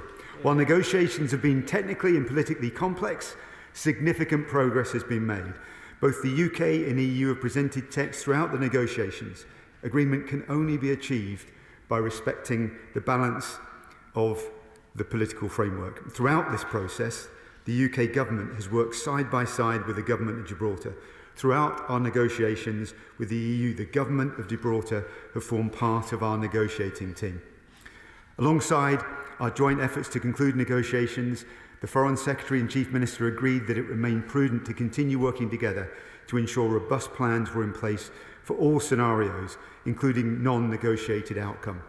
Alongside UK-EU negotiations, the UK with Gibraltar has maintained a regular dialogue with Spain. It is in everyone's interest to conclude a UK-EU treaty to help secure future prosperity for both Gibraltar and the surrounding region. This can be done without prejudice to our respective positions on sovereignty and jurisdiction. In conclusion, as I mentioned, the Minister for Europe is in Gibraltar today, meeting with the Chief Minister and the Deputy Chief Minister in Gibraltar. This is a continuation of the close working relationship between our two governments, both in our efforts to conclude an agreement and to ensure robust contingency plans are in place. While we're not able to provide a running commentary on negotiations, I can assure the whole House that the UK's position remains as it has been throughout. We will not agree to anything that compromises sovereignty. The UK stands steadfast in our support for Gibraltar and ensuring its sovereignty is safeguarded. Thank you. Sir William Cash. On Friday, the Minister for Europe wrote to me as Chairman of the European Scrutiny Committee. The Minister is there today, and following the grant of this urgent question and to prove its value, I received an urgent letter only 2 hours ago from the Chief Minister of Gibraltar proposing a meeting with my committee next Wednesday. The ROT was not covered by the Brexit withdrawal agreement or the TCA at the insistence of the European Commission, Temporary arrangements have persisted since, based around a political framework agreed between the UK and Spanish governments in December 2020. The government has exclusive competence to negotiate a treaty with the EU on the question of Gibraltar as an overseas territory. My committee travelled to the Rock in 2022. We've had meetings with the Chief Minister and his colleagues and in Gibraltar. I was disturbed to hear from the Minister that what appears to have been agreed in principle between the UK and the EU with regard to Gibraltar's future would include EU Schengen border checks being performed on Gibraltar, Gibraltar aligning with EU rules to ensure a so-called playing field, a level playing field, they say, and joint UK-Spanish management of Gibraltar's airport and therefore defence issues. If so, what the government has agreed, if so, crosses its own negotiating red lines, as first set out to my committee in September 2021. It risks setting a dangerous precedent for the UK's overseas territories and crown dependencies, allowing a foreign power to set the rules of our engagement and diminishing the constitutionally entrusted role which the UK plays. There are limited avenues for the people of Gibraltar to hold the UK government to account, and given the government's apparent eagerness to agree a legal text, I would also refer to those in Gibraltar who hold blue residency cards. I'm concerned that what's been announced will not allow them to cross into Spain relatively unhindered as they have in the past. Schengen border controls on Gibraltar soil could mean they become subject to the EU 180 days rule and the EU's soon entry-exit system. Some serious questions. As to sovereignty and defence, will the government rule out agreeing to Schengen border checks on Gibraltar soil, ceding UK control of Gibraltar's airport and aligning with EU rules? What is the government doing to ensure the rights of Gibraltar's blue card holders? Is the government intending the UK to do all this by way of primary legislation? If not, why not? And finally, will the people of Gibraltar be offered a domestic referendum as they were in 2002 and 2006? Thank you, Madam Deputy Speaker. I want to provide reassurance that the government's position with respect to Gibraltar has not changed. We'll not agree to anything that compromises sovereignty. We continue to work side by side with the government of Gibraltar, and we will only agree to terms that the government of Gibraltar are content with. I know that the Chief Minister has appeared before the European Scrutiny Committee and provided evidence in respect of our proposed arrangement with the Schengen area. Our approach has not changed. The 2020 political framework notes that there will be a level playing field provisions in the treaty to agree mutual standards on matters such as labour, environment and taxation, the relatively normal elements of trade agreements with the EU or anyone else. And regarding the Gibraltar airport, we're prepared to explore practical and technical options to facilitate flights between Gibraltar and the EU. The UK will only agree to terms that the government of Gibraltar are content with and will not agree to anything that compromises sovereignty.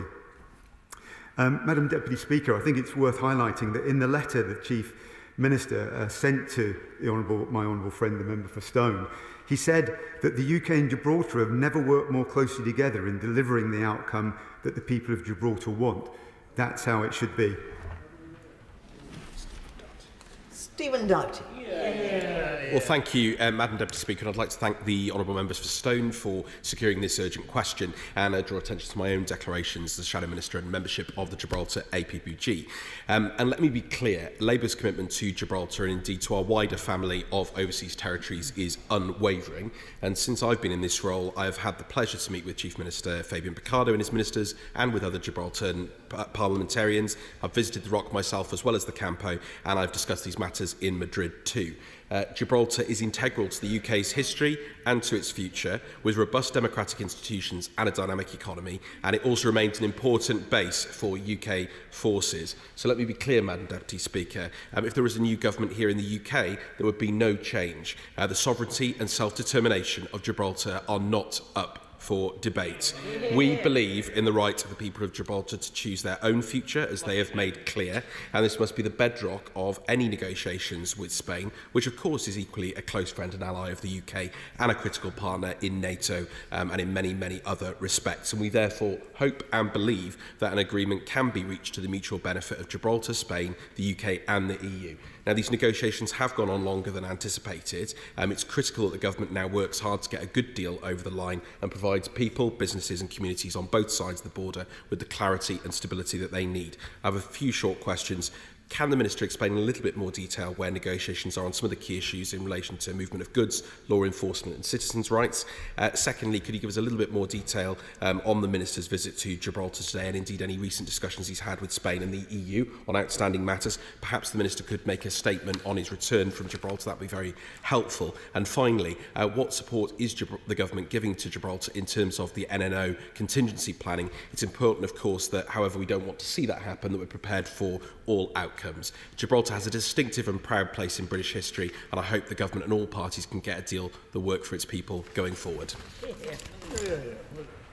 Thank the honourable member for his comments, and we obviously agree. We need to stand steadfast in our support for Gibraltar, and I'd say it again, we will not agree to anything that compromises sovereignty. I think it's important that today's conversations are taking place between the Europe Minister and the Chief Minister are setting out future discussions, but also looking at what might be, we hope not, a no negotiation outcome.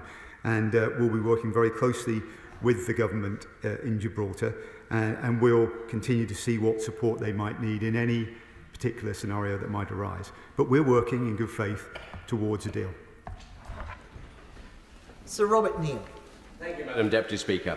And I refer to my entry in the Register of Interest as Chair of the All-Party Parliamentary Group for Gibraltar. Would the Minister recognise that our group has not visited Gibraltar not once, but has repeatedly visited Gibraltar ever since the Brexit process, and has kept in regular touch with the people on the rock, their businesses and the government of Gibraltar? Would he also agree that ultimately the only people who are best placed to judge what is in the interests of Gibraltar are its British people, and that the first duty of a British government must be to protect their interests at all times? Would he also agree that the very, very close cooperation between Her Majesty's Government of the United Kingdom and that of Gibraltar is recognised on both sides, and that under no circumstances are either side prepared to cross any red lines, but that a pragmatic solution recognising Gibraltar's unique geographic position is necessary and achievable, and will he commit to the government's renewed determination to achieve that within those proper principles that we all stand by? I'd like to recognise the important work of the APPG under the honourable member's stewardship as chair, and the important work that he's done in engaging with the people of Gibraltar and with the government there as well. He's right. You know, there are opportunities not just to protect sovereignty, but also to ensure future prosperity for Gibraltar and for the people of Gibraltar. And what I'd like to restate and underline, and it was very clear in the letter that was sent to the honourable member for Stone, I highlight these words, you know, that the UK government and Gibraltar have never worked more closely together, which is entirely right, given the seriousness and where we're at in the negotiating process. Kirsty Blackman.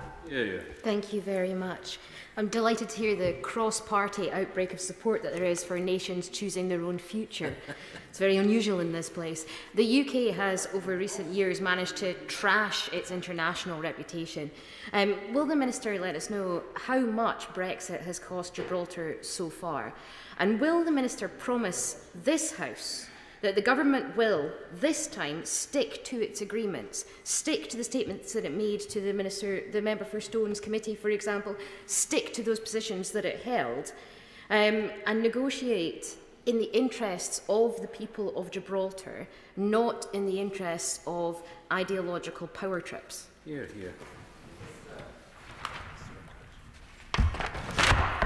We continue to work very hard in these negotiations. As I said earlier on, we're working in good faith. We're working to uphold sovereignty and also to work towards future prosperity, which is vital, both for the people of Gibraltar and for the region more widely as well. We're optimistic about those prospects, but we're planning for all scenarios.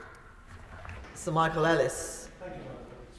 Can the Minister assure this House that the UK government will not agree to any treaty that compromises UK sovereignty and remains steadfast in its support for Gibraltar, There's a large Jewish community in Gibraltar and significant anti-Semitism from the Spanish government, which has actually led to a recall of diplomatic personnel only 3 months ago.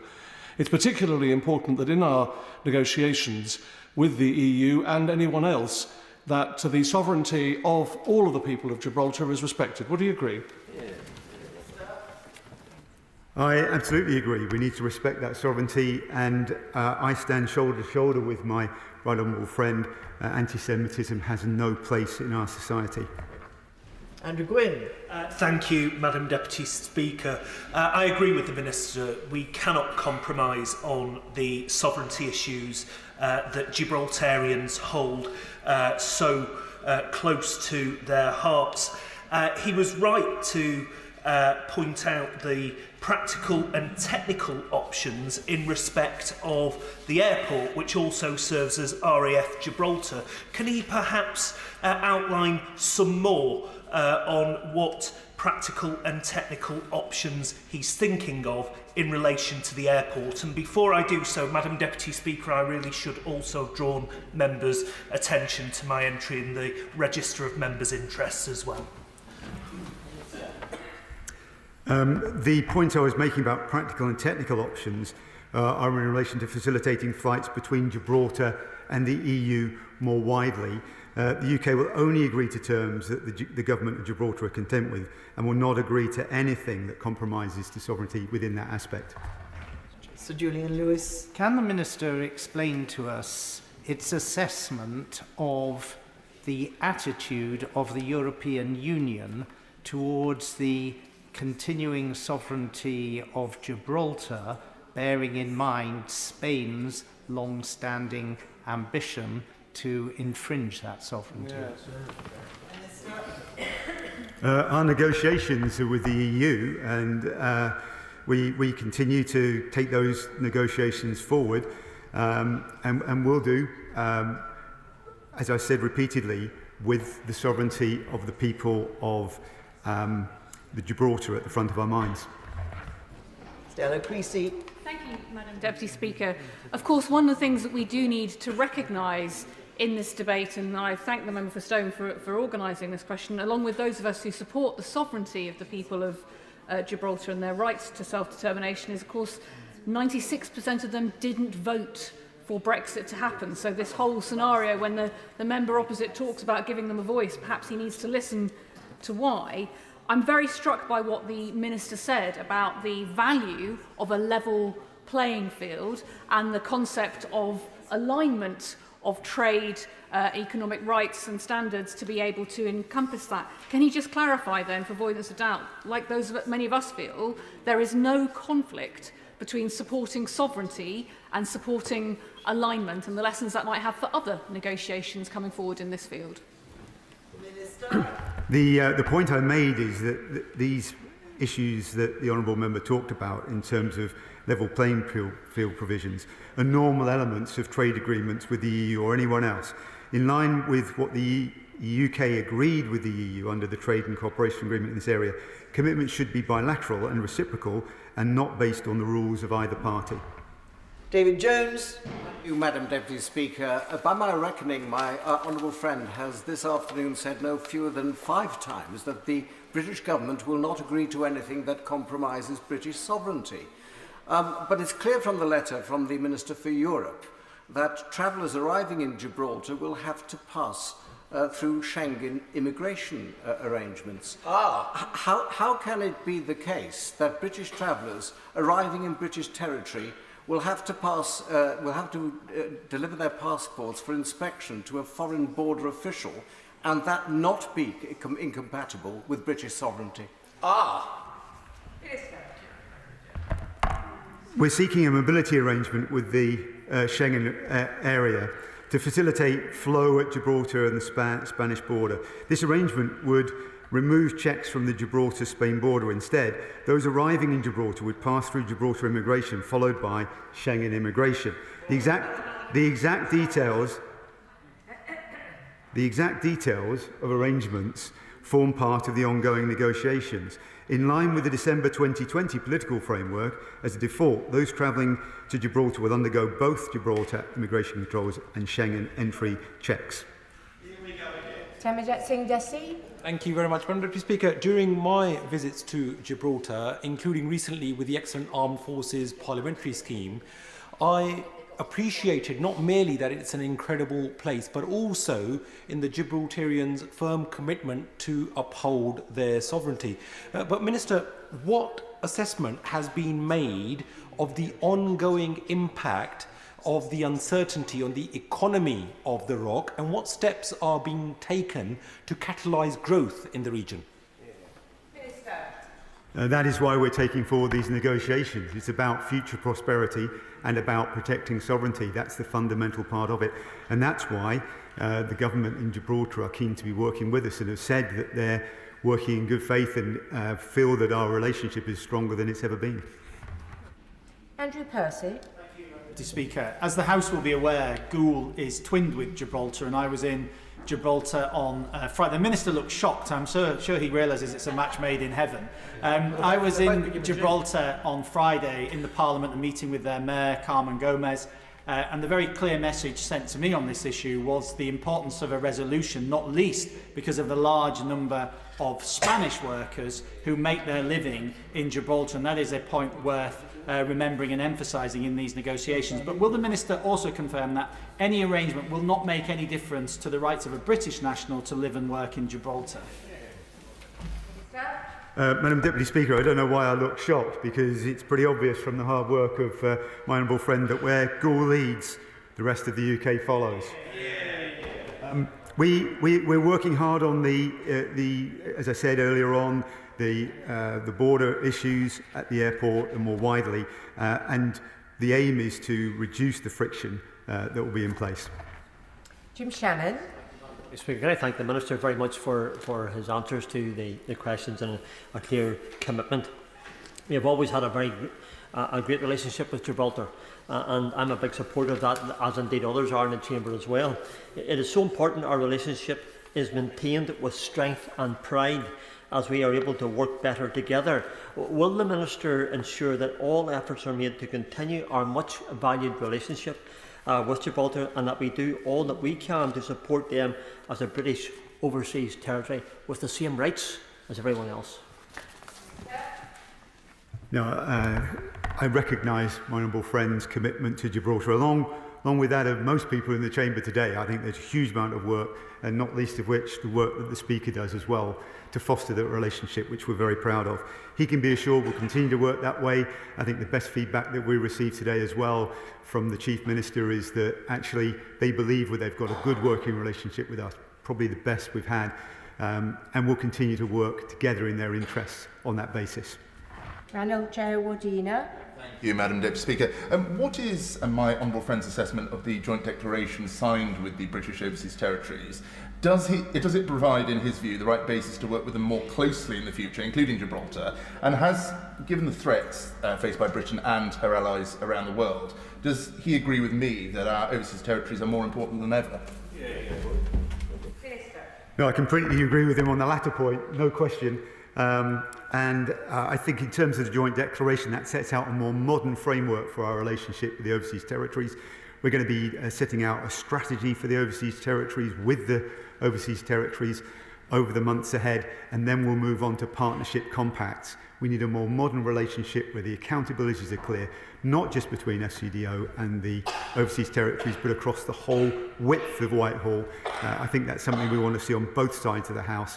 It's entirely appropriate in the world that we sit in and work in today. Robin Walker. Having spent 2.5 years engaged in the Department for Executive European Union with Gibraltar and chairing the JMC for the overseas territories in that process, I was very glad to hear the Minister today confirm a Minister is in Gibraltar talking to the Chief Minister directly. Would he agree that, as well as reiterating our position on sovereignty, it's important we show respect for the views of the people of Gibraltar, both in their determination to remain British and in electing their own government? And we must continue, as the Chief Minister has said, to work hand in glove with the Chief Minister and the Government of Gibraltar. Understood, and given his experience, He knows these matters are very important and that they're very technical and they've taken time. But absolutely, we need to work hand in glove, shoulder to shoulder with our friends in Gibraltar and making further progress as we seem to be right now. But we prepare for all the eventualities that might happen. Greg Smith. Thank you, Madam Deputy Speaker. I've listened carefully to what the Minister has said, but fear that there are still many questions to be answered around the sovereignty question so ably raised by my right honourable friends for Stone and Clwyd West, and very particularly what it means for blue card holders on the Rock. So when the agreement is made between governments, will the Minister ensure that both the European Scrutiny Committee and the whole House has a full chance to fully scrutinise this agreement so that we can come to a conclusion ourselves on those questions? One of the principal objectives of the treaty is to provide for the fluid movement of all people in Gibraltar across the border with Spain. And of course, there'll be scrutiny. The Chief Minister said that he'd be very willing to appear in front of the European Scrutiny Committee, as will the Minister for Europe in the near future. I thank the Minister for answering the urgent question, and we now come to the 10-minute rule motion. Martin Doherty-Hughes. Madam Deputy Speaker, I beg to move that leave be given to bring in a bill to make provision for the purposes of enabling certain mortgage borrowers to switch to new mortgage arrangements and for connected purposes. As I do so, Madam Deputy Speaker, let me take the opportunity to thank the Mortgage Prisoners Group, campaign group, who have assisted me in bringing this bill to the floor, specifically Rachel Neal and Jill Hume, who are actually in the special gallery. To them and their team, I am very grateful. An estimated 200,000 people across the UK, including 40,000 Scots, are deemed mortgage prisoners, are thought to be at risk of losing their homes. Many have been stuck on high street rates since the financial crisis of 2008, unable to switch due to toughened borrowing criteria. And in January, during a session of Prime Minister's questions, the Prime Minister assured me that the UK Government was aware of the difficult situation facing mortgage prisoners and would be taking action. Yet, in last week, the Chancellor has failed to introduce measures to tackle the issue. It is scandalous, Madam Deputy Speaker, that the spring budget has, yet again, ignored the plight of tens of thousands of individuals and families unfairly trapped on crippling mortgage rates. As the UK Government sits on its hands, having made billions from the sale of closed mortgage books, mortgage prisoners face losing their homes through no fault of their own. And one has to beg the question of this unfettered capitalism. How many since the financial crash have been made homeless? And indeed, how many have lost their own lives? The bill I am introducing to Parliament today aims to finally end the unfair 16-year financial injustice and address the failures of successive Conservative and Labour governments. Now, let us not forget, for well over a decade, the UK Government were the ultimate holders of the mortgages to the UK Asset Resolution.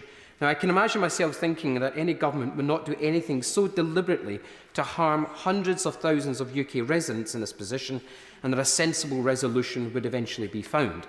Sadly, it was not a purgatory before things got better. Indeed, they were to get worse.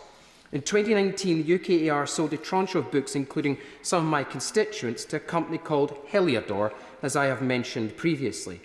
They had never heard of it, and with good reason, because it's an entity that neither I nor any of us in this House could borrow from. It is a vehicle that exists is to service the existing Northern Rock mortgages. Although it does operate in a regulated market, Heliodor's ultimate owner, Topaz Finance, is not a regulated entity and relies on third-party administrators who are regulated by the FCA in order to comply with its regulations. However, and it's significant in many cases, as of Kath Scanlon's et al. Report from the LSC points out, the setting of SVRs is not a regulated activity, meaning that a business opportunity for morally ambivalent vulture funds such as Topaz has been created, and people, our constituents, are offered up as hosts for parasites. Despite never failing or falling behind on their payments, our constituents find themselves subject to hosts of fees and other spurious admin charges. Incredibly, principally, some of my constituents' the amount they owned rose by almost £10,000 in a couple of years, with no additional lending offered, pushing them into negative equity as the amount they owed Heliodor became greater than the value of their property. The cruelest part of this sorry tale of modern Britain is this. As my constituent approaches the end of a 25-year term of their mortgage, having been forced into interest-only play, just a few short years as they began to make repayments, they now risk losing their family home of a quarter of a century unless they can come up with the full amount owed to Heliodor. The aspect, I have to say, I find most galling in the inversion of the principle of home ownership, whereby people have ended up paying what is essentially rent to a vulture fund, which is almost certainly knows it will be able to acquire the property at the end of the term. Topaz Finance will have been licking its lips, I'm sure, at a deal that is basically guaranteed to be paid twice. First, through the monthly payments that my constituents have been making, and secondly, when Topaz Finance sells their home from under them in 2029 at a healthy profit over what is the property they picked up in 2019. Now, the long tail of the era of neoliberal economics is still pernicious, Madam Deputy Speaker, because it confuses the concepts that such as taxpayer value with that of as any would normally mean about what it actually means. Taxpayer value to people like me is not found in pauperising hundreds of thousands of households. It's not to be found in scraping back every single penny that taxpayers saw spent on ensuring the economy did not collapse overnight. From this old social-fashioned social democrat, government is not a bank with shareholders that need to see the principal of the loans paid back in full. Government is an institution that is able to intervene in the economy at strategic moments. That is an idea that I think is slowly coming back into fashion. But I wonder how many of our national assets have found their way into the paws of this type of offshore capital in the intervening 40 years, leaving taxpayers with all of the cost, none of the benefits, and absolutely hee-haw value. That's why this bill is essential, not only to hold this government to account, but to hold a light to the fiscal approach of the loyal opposition. The bill seeks to end evictions for mortgage prisoners. Let us do what we can to lift the burden that they have carried over the years. And I know from reading briefings that the government are concerned about what they call the moral hazard of acting. If these people in 2024 have not already had their houses repossessed, they must have necessarily had kept up with their repayments. So there's a strong case, I would say, for saying that the moral hazard lies in the other direction. Companies who have deliberately been stringing our constituents along. Secondly, surely it's natural to put a cap on SVRs being offered to mortgage prisoners, especially given the general climate of mortgage instability. Our constituents have been coping with higher interest rates for over a decade. Now, we gain nothing, Madam Deputy Speaker, from pushing our constituents further into debt. Of course, there will be a cost to the taxpayer in the abstract, but this move will be an investment that pays itself back through the cascade of money into our local economies instead of into the pockets of offshore vulture funds. I'm afraid, I think, the day of balance sheet economics needs to end. Finally, I think the government owe it to mortgage prisoners to find a way for them to help themselves out of this mess. They should look into providing a vehicle that allows our constituents who are mortgage prisoners to pivot back into the mainstream market. The first suggestion of the LSE report published is that there should be a free, comprehensive financial advice for all victims, because that's what they are, Madam Deputy Speaker. Almost 200,000 people who are victims should be contacted individually to help them navigate their way out of the quagmire that they find themselves in. Now, as I said, it gives me no pleasure, Madam Deputy Speaker, to conclude that it appears that there is nothing that we can do to make up for what mortgage prisoner calls the extraordinary interest rates, severe financial restrictions and mobility and mental and physical issues caused by this government-made scandal. However, Madam Deputy Speaker, that does not mean we should not try. The question is that the honourable member have leave to bring in the bill. As many as are of that opinion say aye. Aye. Contrary, no. I think the ayes have it, the ayes have it. Who will prepare and bring in the bill? Alison Thulis, Liz Saville-Roberts, Claire Hanna, Stuart Hosey, Ben Lake, Amy Callahan, Sammy Wilson, John MacDonald, Duncan Baker, Caroline Lucas, and myself, Madam Deputy Speaker.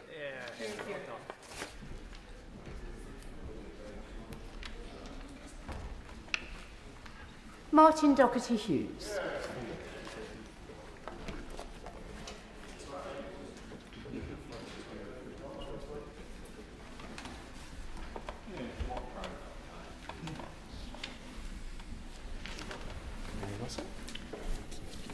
Mortgages switching bill. Second reading what day? Friday the 14th of June. Friday the 14th of June. Thank you. The clerk will now proceed to read the orders of the day. Ways and Means adjourn debate on question. Now. The question is as on the order paper, and I call Secretary of State Lucy Fraser. Madam Deputy Speaker, since 2020, our economy, like those across the globe, has been challenged by a pandemic, a war in Ukraine, and the consequent cost of energy spiralling in the aftermath of Putin's illegal invasion of Ukraine. We've seen some very difficult times for households up and down the country. But despite the most challenging economic headwinds in modern history, since 2010, our growth has been higher than every large European economy. Economic growth underpins jobs. It underpins household budgets. It underpins living standards. And now, having stabilised the public finances and delivered certainty to markets, my Right Honourable friend, the Chancellor of the Exchequer, last week set out a plan which will ensure more investment, more jobs, and better public services. And today, Madam Deputy Speaker, I would like to set out how the budget continues to support many of the sectors I am proud to represent at the Department for Culture, Media and Sport, and in particular the creative industries, which the Chancellor last year identified as one of our 5 priority sectors of growth.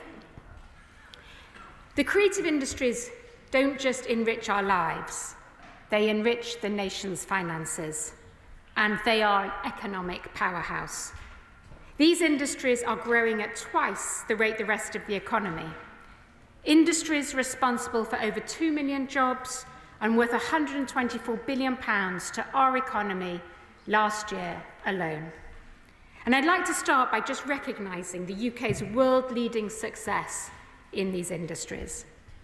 Netflix, Amazon Prime, Apple and Disney, all wanting to expand their footprint here, all wanting to add Made in Britain labels to their productions. Barbie, the highest-grossing film of 2023, was made not in LA, but just down the road in Leavesden, which I was delighted to visit with my honourable friend, the member for Watford, recently. Companies like Warner Brothers are choosing Hertfordshire over Hollywood. And that production alone contributed £80 million to our economy and supported nearly 700 jobs. We've seen huge success in the indie film sector, in the indie film sector, with films like Rye Lane and Scrapper. This success is down to huge innate British talent, hard work, skills and creative excellence across the country. But it hasn't happened by accident. Conservative governments have been supporting and stimulating our creative industries with tax reliefs for over a decade. From film to animation to video games to theatre, these tax reliefs have helped to attract significant global investment into the UK. Every year since 2012, we've introduced tax reliefs to support investment and create jobs. Tax reliefs the Labour Party voted against every single time. Very happy to give way to the Honourable Gentleman. The Secretary talks about a number of productions and studios, all of which are in the south of England. What support will the government give to ensure we have post-production and production facilities in the north of England, for instance, matching Mayor Tracy Brabham's ambition to have a studio in West Yorkshire? The government is supporting creativity across the country. In June, I announced £50 million, which we know from past experience will leverage £250 million of investment for creative clusters across the UK. Only recently, I was at Aviva Studios in Manchester, £100 million invested into Manchester, the biggest investment since the Tate Modern. And he, the Honourable Member, will have heard in the Chancellor's statement significant investment into Teesside, particularly in the creative industries. I'm very happy to give way.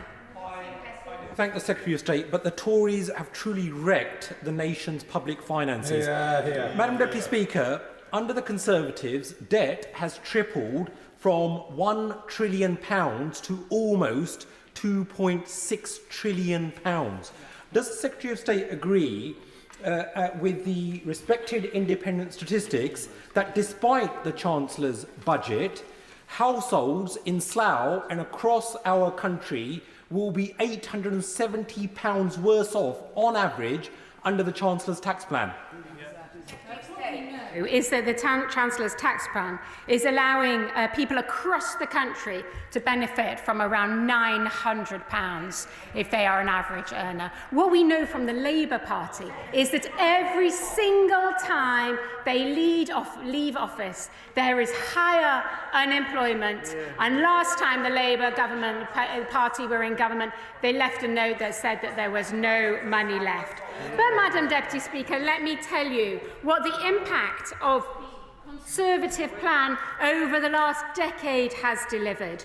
As I said, Madam Deputy Speaker, tax reliefs in every single budget over the last 10 years, every single time voted down by the Labour Party, and the impact of that year-on-year investment is very clear to see. The statistics show that more than 1 million jobs in the creative industries have been created since 2010. There's been an almost doubling of the economic value of the creative industries to more than £124 billion since 2010, with exports up to 210% since 2010, and recently published figures confirm that the sector has grown by more than 10% since the pandemic. So the Conservative Party is powering what is one of our world-leading industries. I'm grateful to her for giving way. She was talking about the state of the nation's finances in 2010. At that point, we had a national debt of £1 trillion. We now have a national debt of £2.6 trillion. Does she think that the Conservatives have sorted out the nation's debt when it's now almost 3 times higher than it was? I hope he was listening when the Chancellor delivered his budget, where it highlights that debt will be reducing, falling next year, with the OBR forecasting will meet our fiscal rule to have debt falling as a share of the economy. I'm very happy to give way. I'm grateful to my honourable friend giving way. I think it merits record that the debt figure that we're dealing with comes from £500 billion bailout of the banks under Gordon Brown, £375 million of QE, £70 billion of Brexit relief, £400 billion of pandemic relief, and £40 billion of cost of living relief. That is significant injection of money by this government and the last to help people through tough times. Well, friend, as always, makes an excellent point. I think it is difficult to forget how this government, the Prime Minister when he was Chancellor, supported the livelihoods and economies of people up and down the country. I mean, in the creative industries alone, a COVID recovery fund of £1.57 billion to ensure that the creative industries continued to survive. And the IMF and others said, the fastest and most effective package that was coming out of COVID. Mr. for giving way. Minister, in relation to what government's doing for the creative industries, I have to welcome the commitment by government for us in Northern Ireland. The Northern Ireland film sector has grown leaps and bounds over the last few years. This extra help at the Minister and Government is putting forward for creative industries in Northern Ireland will undoubtedly create more jobs, create more boosts for the economy. So I would welcome what the Minister is putting forward. Could I ask the Minister this question? Is it possible now that the Northern Ireland Assembly is up and running again, that we've got a Minister in place, that perhaps some contact could be made with the Minister to see how we can grow it even more? I am absolutely delighted that the Northern Ireland Executive is up and running, and very keen to continue engagement with them to ensure that we can boost the economy and continue to boost the economy in Northern Ireland. Madam Deputy Speaker, our creative industries are not just life-enhancing, not just entertaining, and they're not just part of our personal and national identities. They are an economic powerhouse that is dominating on the world stage. In the last year, we built on that huge success that I was talking about over a decade of investment. We built on it with an industry-led sector vision, which sets out a plan to unlock £50 billion worth of growth, 1 million more jobs, and a pipeline of talent by 2030.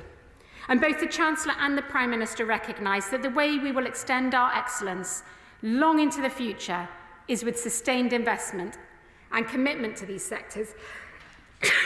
Excuse me.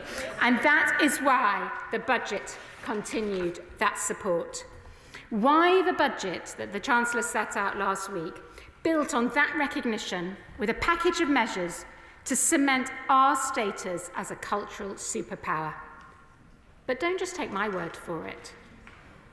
The reliefs announced represent a once-in-a-generation transformational change that will ensure Britain remains the global capital of creativity, according to Lord Lloyd Webber. They include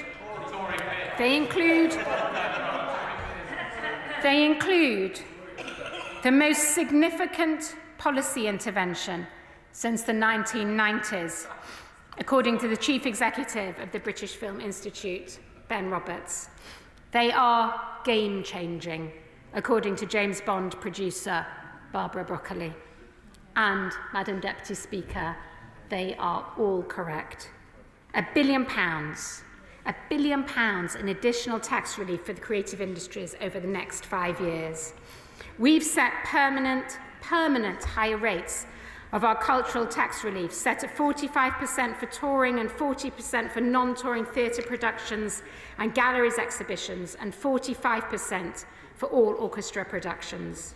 A new 53% tax credit for UK independent films with budgets under £15 million.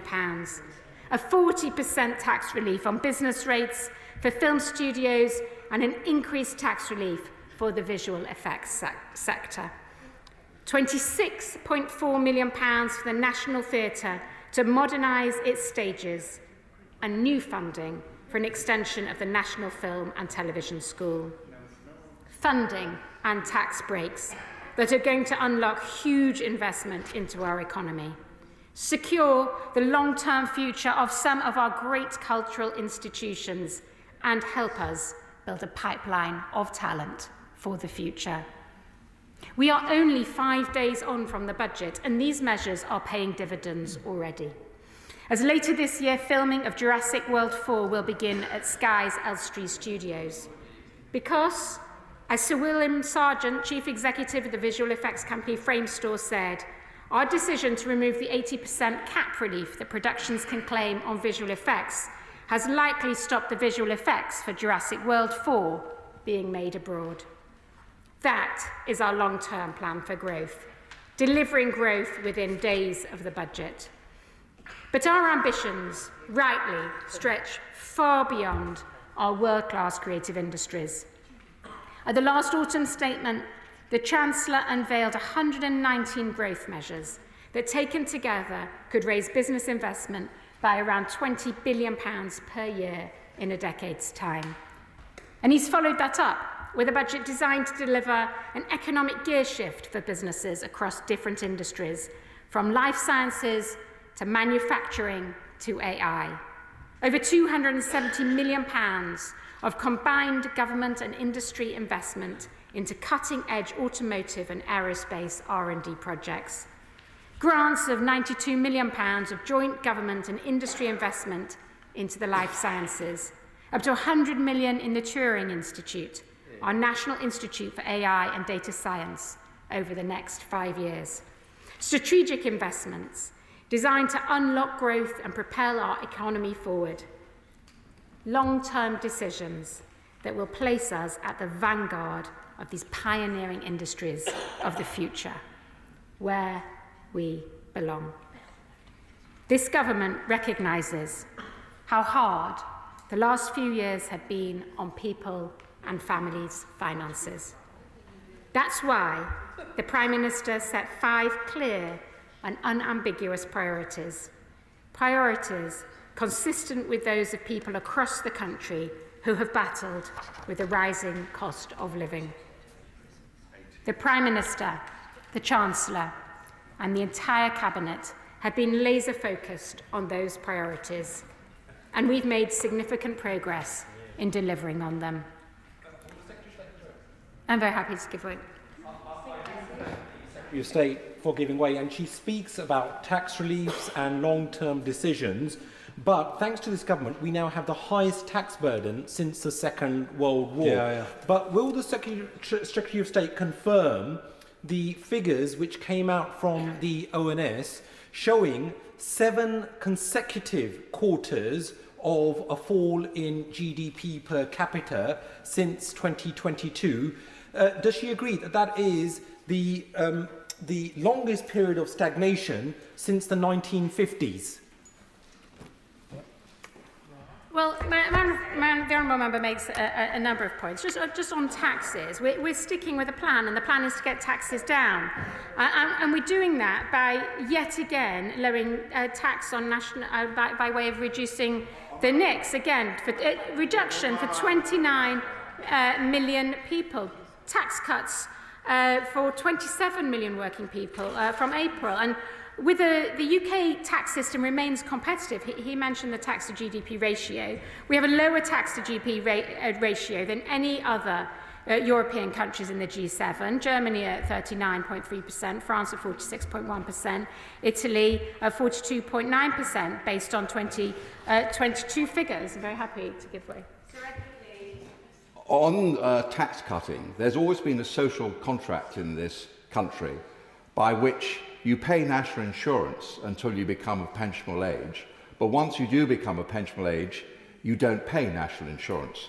Therefore, cuts in national insurance do not actually help pensioners, particularly aspiring pensioners who put something aside.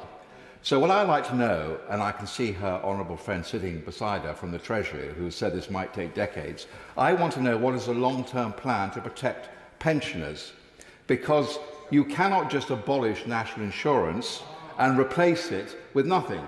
It can only be replaced with higher tax, which pensioners don't benefit from. So what is the long-term plan on this?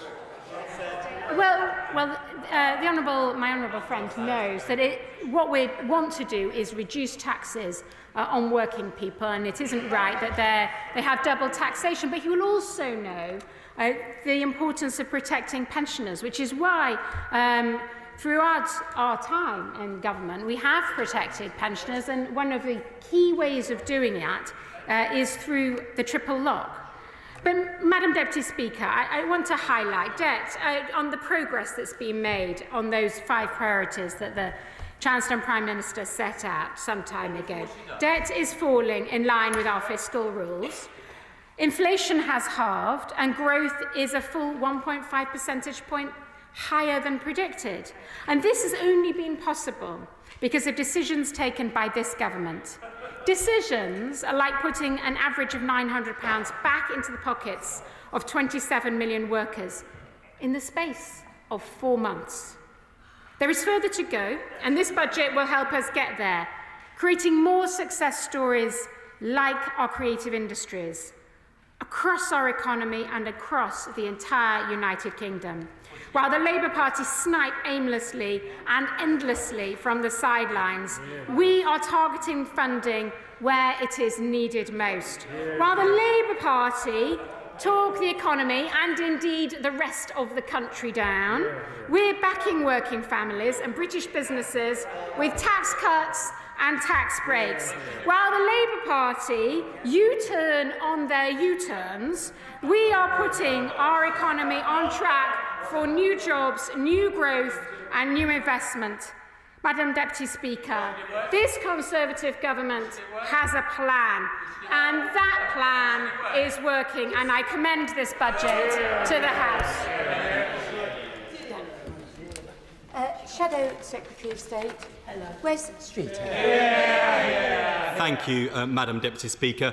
I would have raised this as a point of order, Madam Deputy Speaker, but given we're here, before I get right to the heart of the debate, I just want to place on the record the revulsion we feel on this side of the House that Frank Hester, a Conservative Party donor who has given more than £10 million to the Tory party in the last year, said of the Right Honourable Member for Hackney North and Stoke Newington, and that she makes you, and I quote, want to hate all black women, and the MP, and I quote, should be shot. This is utterly revolting, racist and insightful language. It has no place in our politics and public life. And given the vast sums he's given not just to the Conservative Party but the Prime Minister, if they have any integrity whatsoever, they will give every single penny piece back and apologise to the Right Honourable Member for Hackney North and Stoke Newington for these appalling comments. And I'm sure at some point in the debate this afternoon, the Treasury bench will want to confirm both of those things. Turning to the budget, the government has summed up what is now obvious to everyone in Britain. 14 years of Conservative incompetence have broken Britain's economy. And it's all there in black and white. The economy back in recession, the highest tax burden in 70 years, a record tax-raising parliament, wages lower today than they were in 2010, households worse off than they were at the last election, a fall in living standards over an entire parliament for the first time in history. And from next month, a real terms cut per person in NHS funding at the point when the NHS is going through the worst crisis in its history. And what did this budget contribute to that appalling record? Millions of low and middle income workers are being dragged into paying higher tax. And unprecedented levels of low-wage, low-skilled migration are damaging the economy. The government could have fixed both problems but did not. Not my conclusion, Madam Deputy Speaker, but the words of the former Home Secretary and next leader of the Conservative Party, the Right Honourable Member for Fareham. I'm sure the Honourable Gentleman will want to leap to either defend the current leader or to defend his future leader. Which is it? Shadow Secretary of State for giving way, but he does underplay the strength of the British economy with record employment, an unemployment rate 1/3 below the EU average. But I put this to him. The tax take is higher than we would like on this side of the House. But the pandemic, the key reason, the pandemic cost a lot to make sure we left nobody behind. We had one of the most generous furlough schemes in the Western world, for example. Would he have done anything differently? Never doubted the challenges that the pandemic have placed either on the public finances or our public services. But that doesn't explain the weakness, the fundamental weakness of the British economy going into the pandemic, the fact that NHS waiting lists were at record levels before the pandemic. But it is good to at least see the party opposite acknowledge that major crises do have an impact on public finances. I'll give way to my honourable friend. I do thank my right honourable friend, and I also thank the intervention from the opposite benches about what happened during the COVID crisis. Does my right honourable friend agree that we would have had a lot more money for our public finances to have more doctors and nurses if the Conservative government hadn't been busy handing out billions of pounds of contracts to their friends and chums, and that is one of the reasons why we need a COVID corruption commissioner. Does my right honourable friend agree that the Chancellor failed to announce a COVID corruption commissioner during his budget? My honourable friend is absolutely right. And look, they shouldn't groan at my honourable friend for raising the problem. They should be outraged at the misuse of public money. They should be as appalled as we are that in the midst of a national crisis, when so many people rush to danger, or played their part in the national response, those businesses that shifted from their normal activity to trying to help and genuinely doing the right thing for the right reasons, that at the same time they were doing all of those things, there were others who sought to use the pandemic to make a quick buck at our expense. I think it's disgusting. And the fact that so many billions of pounds of PPE was wasted, much of it literally going up in smoke, should be something that exercises all of us. And the voters can make their own judgment about why it is that the Conservative Party is still so relaxed about that profligacy, waste and fraud. But I do accept the point the honourable gentleman opposite made about the importance of and the impact that financial events could make, because there was this narrative spun after the 2010 general election about the global financial crisis. And they love to say that this was all the fault of the last Labour government. But I've got bad news for them. The former Chancellor of the Exchequer, well, I better name him because there have been so many, George Osborne said recently in his excellent podcast, and I quote, this is of the late, great Alistair Darling, George Osborne said, and I quote, "In the financial crisis, he was the Chancellor of the Exchequer who earned a lot of trust with the way he handled that crisis," end quotes. Of course, it was politically expedient for the Conservative Party at the time to pretend that the reason the economy was going through so many challenges was because a Labour government had bailed out the banks. But of course, when you're presented with a crisis, you do the right thing. We did the right thing then, and we would do the right thing in the future when presented with crises, as we expected this government to do the right thing in a crisis. In fact, we engaged with the government in good faith throughout that crisis. We never imagined for a moment that people would be using VIP lanes to rip off the British taxpayer. And that's why the Shadow Chancellor, if she is the next Chancellor of the Exchequer, will go after those people to get their money back. And we don't doubt her determination to do so.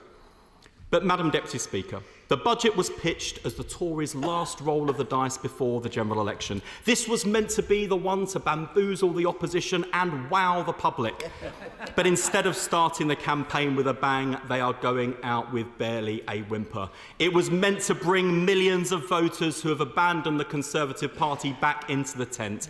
Instead, it has driven the former Deputy Chairman of the Conservative Party out of the tent altogether. Because after 14 years of Conservative government, it's Conservative MPs who are also leaving because, and I quote the member for Ashfield, "You can't get a police officer to turn up to your house when it gets burgled. People are pulling their own teeth out. They can't get a GP appointment." What a damning indictment of the Conservative Party from a man that this Prime Minister chose to elevate to one of the highest offices in that party. Of course, the clause came out as soon as the defection today was announced, but they aren't being aimed at the member for Ashfield. No, they're begging him to come back. Conservative MPs have told Channel 4 News, and I quote, "The fact Rishi promoted him to Deputy Chairman tells you all you need to know about his judgment," end quote. Even Conservative MPs admit it in private. The Prime Minister is too weak to run his own party, let alone the country. Or, as Lord Lloyd Webber might have written if he was scripting a new musical for the Conservative Party, they are past the point of no return. And apparently looking to Boris Johnson now, saying, "Wishing you were somehow here again." But of course, I do have to give credit where credit is due. This is a budget so bad that it has done what was previously unthinkable. It's united the warring factions of the Conservative Party. They are united in agreement that it was a disaster. Because before the Chancellor stood up, the leader of what's left of the Scottish Conservatives had already announced his opposition to it, soon followed by the Energy Minister, a minister of this government, exclaiming his deep disappointment at his government's own energy tax. Then we had the Security Minister and Foreign Minister write a joint article opposing the Chancellor's lack of investment in defence.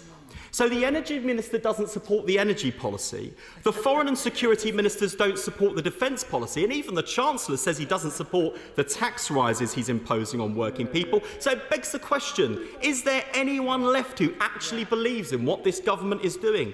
And people feel free to give way and leap to the government's defence, but I think they sadly agree. The Chancellor named several members in his speech, presumably on the basis that misery loves company. I wonder if even the members who made their way onto the Chancellor's list of the damned will defend the dismal record of this government. I extended an invitation to them early today, Madam Deputy Speaker.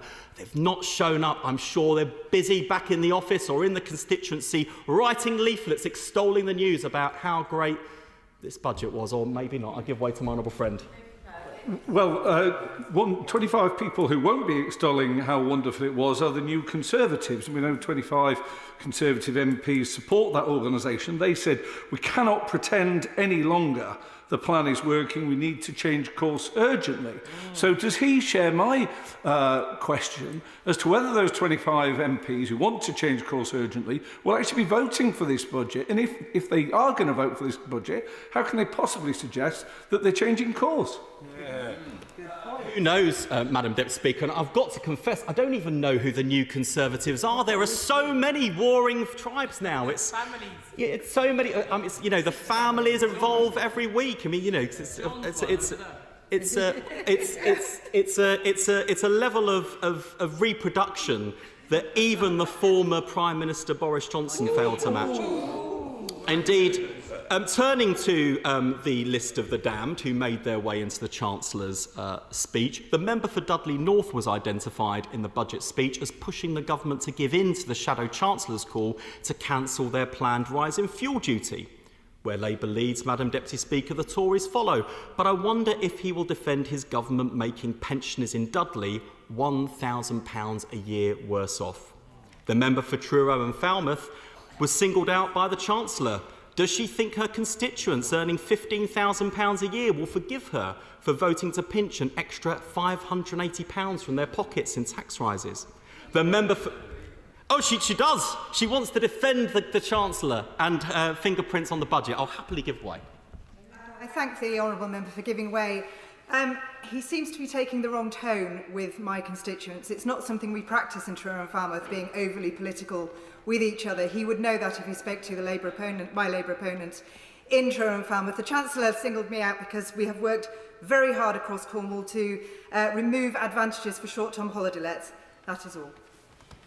Grateful to the member for that intervention. I don't think that alters the fact that there are 60,000 people on the NHS waiting list in Cornwall and the Isles of Scilly. And look, I'm sorry if she takes issue with my tone, but the simple truth is this. However much the party opposite tries to build this idea that politics can't change anything, there's no point in voting, that we're all the same, there won't be change with a change of government after the next general election. Politics does make a difference. Voting can change things, and I cite in evidence the fact that when we left office, we had the shortest waiting times and the highest patient satisfaction in the history of the NHS. I cite in evidence that if we'd had economic growth under this government, at just the rate we had under the last Labour government, there would be £40 billion a year extra to invest in our public services without having to raise taxes on anyone. That's Labour's record. It's a record we're proud to defend. They can't defend their record. They have no record. I'll give way to my honourable friend. Would the right honourable gentleman agree that you have to have measures to improve our economy, to boost our economy? And wasn't it disappointed that there was nothing about commercial trials for pharmaceutical companies in the budget? We've seen ourselves fall from 4th to 10th in the world in terms of trials. We lost 44% between 2017 and 18, and 50,000 a year between 2021 and 2022. And without those trials, we're not only going to see a lack of money, but we're also going to see a lack of improvement in cancer outturns. I strongly agree with my right honourable friend, and we shouldn't be complacent about this, because slipping down the international league tables isn't just a missed opportunity, it's the missed chance to save lives, improve outcomes, and also a missed opportunity to generate income for our National Health Service. Everyone wins when we have our National Health Service and life sciences sector working together in partnership to make sure that we're developing the latest treatments and technologies in this country, to make sure we're manufacturing those treatments and technologies in this country, and to making sure that patients get the benefit in this country. And I have no doubt that should Labour win the next general election, working together, she and I will do a great deal together to improve outcomes, particularly in relation to brain cancer, which we're both passionate about, not least because of the late, great Margaret McDonough, who remains an inspiration to us all, but also in so many other areas where that kind of groundbreaking science has the potential to improve our economy and to save lives. I'll certainly give way to the former Minister. I'm grateful to the Right Honourable Gentleman for giving way. I'm enjoying his knockabout speech, but just on this point of life sciences, I wanted to ask if he welcomed the £650 million package we put out last spring to reverse the damage of COVID to life sciences, but more importantly, whether he respects the way that a number of us have pursued this in a very non-partisan way. The sector needs to know that we're working together, and I just want to invite him to say that he intends to build on that legacy and continue to keep this as a sector that goes beyond politics. I'll certainly give the former Minister this assurance that where the government have had good ideas and where the life sciences strategy is in the right place, we don't intend to tear things up just because they've got Conservative fingerprints on. Indeed, there are aspects of reviews that the government have undertaken, particularly the O'Shaughnessy review conducted by Lord O'Shaughnessy, which we welcomed, and welcomed the government's commitment to implement in full. But there's more to do, and I remain frustrated that when I talk to UK life sciences and when I talk particularly to some of those startups and medtech entrepreneurs, they describe the NHS in pretty poor terms as a partner, and that culture has got to change and that practice has got to change, and I can see the former Minister nodding emphatically. So even amidst this rowdy King's Speech debate, Madam Deputy Speaker, we have managed to achieve some consensus. Of course, the Right Honourable Gentleman is very welcome to join us on these benches, should he wish to help us in the task. Turning to the member for Bassetlaw, who's another member who will be absolutely delighted to have his fingerprints on this budget, how will he explain to his constituents getting by on £20,000 a year that he is an architect of the budget which will leave them paying £447 more in tax this year? Madam Deputy Speaker, they will all walk through the lobbies to raise taxes on working people, but they won't defend their decision in this House. It's no surprise they're ashamed of what they've done to this country. Fred Thomas, Labour's candidate in Plymouth Moorview, told me of Izzy Kioffi. Izzy left the Royal Marines last year after 8 years of service. He has been working hard as a telecoms engineer, a good job that a few years ago would have enabled him to get by and even put some money aside each month. He wants to put himself through a commercial diving qualification, but the cost of his basics, fuel, food, mortgage, energy bills, they've all gone up so much he cannot afford to put any money aside. This is a young man with no dependents, in a good job, and should have his entire future before him, but the state of the economy is holding him back from opportunity. This is the cost of what they are calling in the country Rishi's recession. And what about their record on non-doms? We know Conservative MPs don't support abolishing the non-dom tax status because they've been telling us for the past decade. The howls of protest from the benches opposite were deafening from the moment Labour first proposed what is a very simple policy and principle, that people who live and work in Britain should pay their taxes here too. The member for Northampton North said it would be anti-aspirational. If only he had as much aspiration for our NHS and school children as he does for people avoiding their taxes. His constituents in Northampton North will remember he fought for non-doms, not nurses. In stark contrast, Labour's candidate Lucy Rigby, whose mum worked in the NHS, is committed to getting the NHS in Northampton back on its feet and fit for the future, and that's the choice voters in Northampton face. The member for Stoke-on-Trent North suggested the money raised would drop year on year as non-doms would leave the country. Why does he have so little faith in Britain?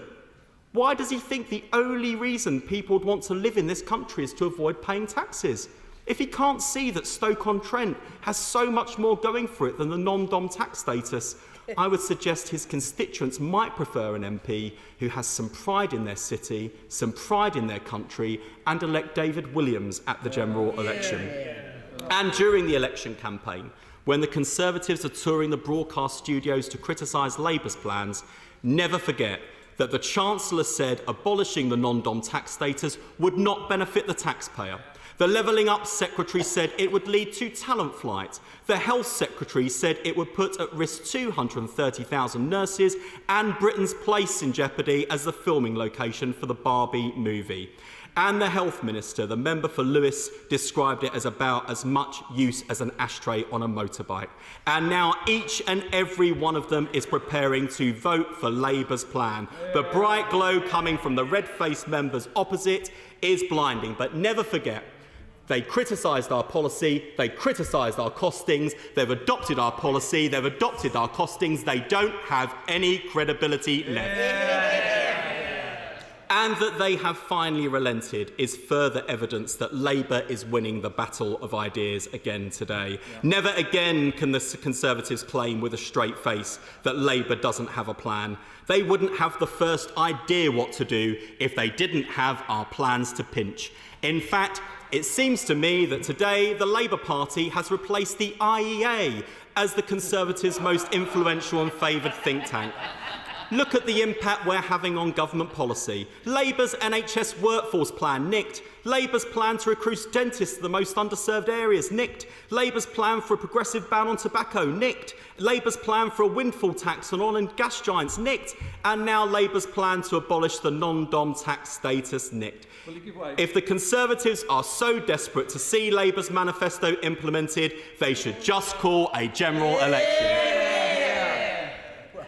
I didn't want my honourable friend to miss out their consultation on banning water bosses' bonuses, which they've also nicked from us. I mean, the list is inexhaustible, isn't it? It's just one thing after another, and then they have the audacity to say Labour hasn't got any plans. If that's true, why are they swooping in like magpies every 5 minutes, ready to pick off the next cherry from Labour's tree? It's just a shame they didn't see the light earlier. Had the Conservatives abolished the non-dom tax status when Labour pledged to do so in 2022, 4.5 million children could be enjoying free breakfast clubs today. They could have funded an extra 3.6 million more NHS appointments and operations, hundreds more AI-enabled scanners, and 1.3 million more urgent and emergency dental appointments. The Prime Minister would have delivered on his pledge to cut waiting lists if only he had listened to Labour. So what stopped him? Why was the Prime Minister so wedded to the non-dom tax status? I'll give way. I thank the honourable gentleman for giving way. He mentioned school children a couple of times in passing.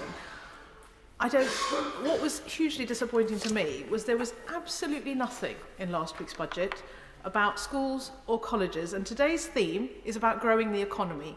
Growing our economy starts in our classrooms. Investing in education is an investment for generations to come for this country's economy and this country's society. Yet there was nothing for day-to-day spending when schools in my constituency and across the country are having to make cuts every day. And shockingly, the small print revealed that next year we're going to see a real terms cut in capital investment in school buildings by £200 million when hundreds of thousands of children are learning in crumbling classrooms. Does he agree with me that they'd have no clue about growing the economy if they won't focus on children and young people?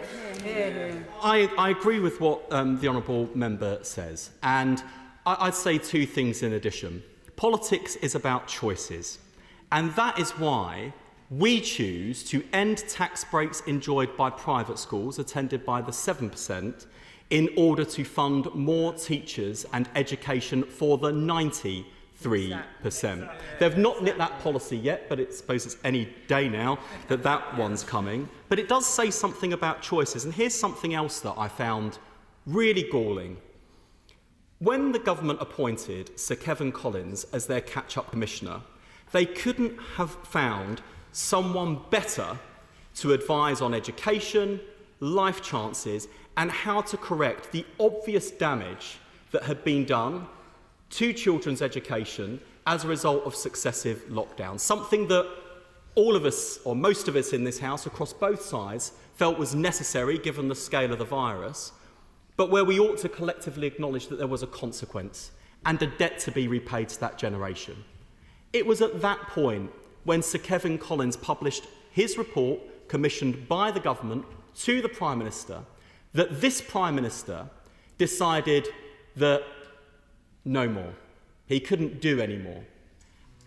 And I just wonder, if the Prime Minister's children attended state schools, if he understood the challenges that those schools were under in terms of recruiting teachers, providing the wide range of extracurricular opportunities that so many independent schools do, I wonder if at that stage the Prime Minister would have had the same political choices. Or is it just for other people's children that this Prime Minister and his government has low aspirations? And I think it's fair to say that we know why the Prime Minister was so wedded to the non-dom tax status. In fact, the only way the Chancellor could have upset his neighbours more was if he'd raised taxes on helicopter rides and heating swimming pools too. But at least the Prime Minister can now look the British people in the eye and honestly tell them we're all in this together. In fact, you have to pity poor non-doms. They can't even look to their friends or indeed their husbands in the Conservative Party to defend them any longer. Nor can pensioners, incidentally. 8 million pensioners will see their taxes increase as a result of the decisions of this Chancellor. I don't think that's right or just, and I don't think people will forget it come the general election. And turning to the Prime Minister and how he evaluates himself and his own performance, at Wetherspoons in Maltby last week, the Prime Minister told the public something else. He said, "At the start of this year, we turned the corner." And he's right. At the start of this year, the economy turned a corner from flatlining and entered recession. And Rishi's recession is taking a heavy toll on working people. Labour's candidate for Rother Valley, Jake Richards, told me about John from Maltby, just down the road from the Prime Minister's probably first ever visit to Spoons. John is a veteran of our armed forces. He served his country, and now, thanks to the recklessness and incompetence of this government, he can't make ends meet. That is the price people are paying. That is why this country is crying out for change. And having crashed the economy just 2 years ago, the Conservative Party is at it again with a £46 billion unfunded tax plan. Can any member opposite explain how on earth they are going to pay for the abolition of national insurance? This is a bigger unfunded commitment than the kamikaze budget of the Right Honourable Member for South West Norfolk. Mortgage payers are still paying the price for that grotesque act of economic self-harm, and they are at it again. I hope the Right Honourable Member for Gainsborough can tell us why. It's great knockabout stuff, but I'd like just to have a sort of serious comment on this whole national insurance thing. With the retention of the triple lock and with fiscal drag, more and more pensioners are being dragged into paying tax. Now, I understand that the Labour Party will support this cut in national insurance rather than income tax. What is their long-term plan?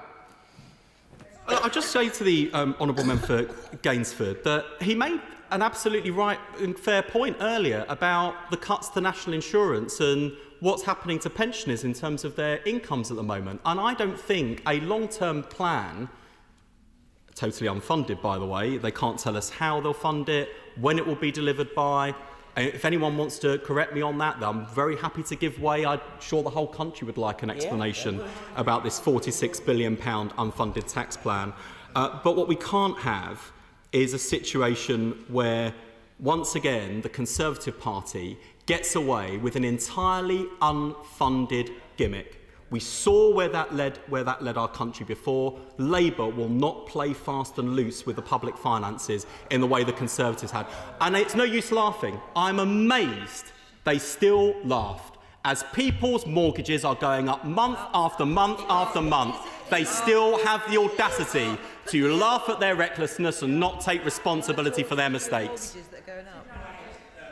As the honourable gentleman invited an intervention to clarify his position on national insurance, I just wonder if, rather than engage with the knockabout, which I'm rather enjoying, he's terribly good at it, by the way, I wonder if he'd answer the direct question that my right honourable friend put. If Labour's going to support this change to national insurance, how does he reconcile that support with what he's just said? It's a straightforward question. Yeah, good point. Once again, won the argument. We have been arguing for some time that taxes on working people are too high. They have gone up time and time again under this Conservative government. And it's only because there's a general election around the corner, by the way, that they've suddenly discovered a heart and discovered Labour's policy and raided our cabinet. Because until now, the Conservative Party have used working people as their first and last resort to raise money. And whenever we've talked about fairer choices, whether it's non-DOMs, whether it's the oil and gas giants, whether it's the carried profits loophole, whether it's the tax exemptions enjoyed by private schools, we get a howl of opposition from the party opposite, telling us how difficult it is. Oh, that won't work. Oh, it won't raise the revenue. Oh, it's not fair. It's so harsh on all these people. And they never say that about people on lower middle incomes are being absolutely clobbered. They never say that about the people who lie awake at night worrying about how they're going to pay the bills, how they're going to do the shopping, how they're going to pay the rents, how they're going to pay the mortgages. Because when it comes to picking the pockets of working people, it's the first and last resort of this Conservative government, and it's only because there's an election around the corner and Labour are chomping at their heels that they've finally discovered the cost of living crisis. I'll give way to my honourable friend. And he's right to pick up on this unfunded £46 billion proposal to scrap national insurance. Just a quick glance on the gov.uk website. What national insurance is for? Basic state pension, additional state pension, new state pension, new style job seekers allowance, contribution-based employment and support allowance, maternity allowance, bereavement support allowance. If this 46 billion is going, how are these being paid for? It's an excellent question my honourable friend asks, and it's a question they will have to answer, because we're not having this double standards in politics, Madam Deputy Speaker.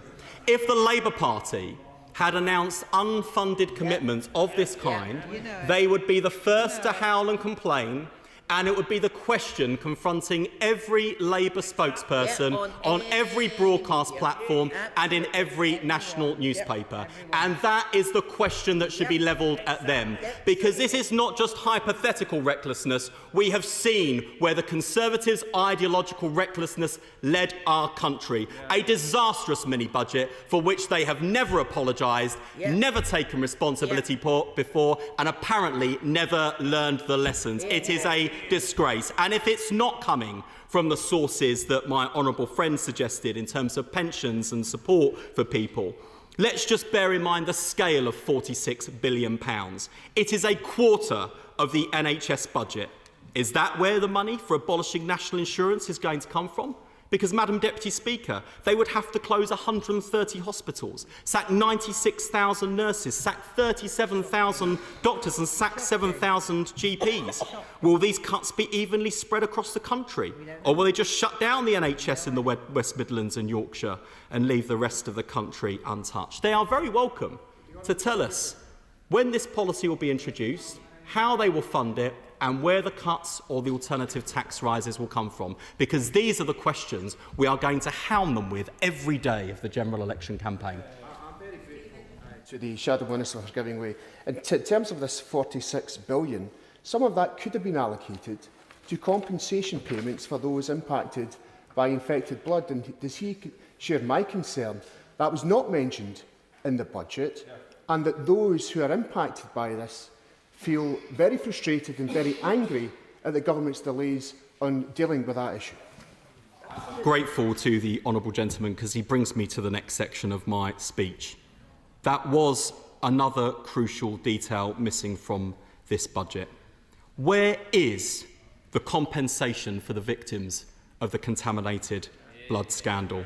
The Prime Minister acknowledged that this was an appalling tragedy and promised he was speeding up the award of compensation.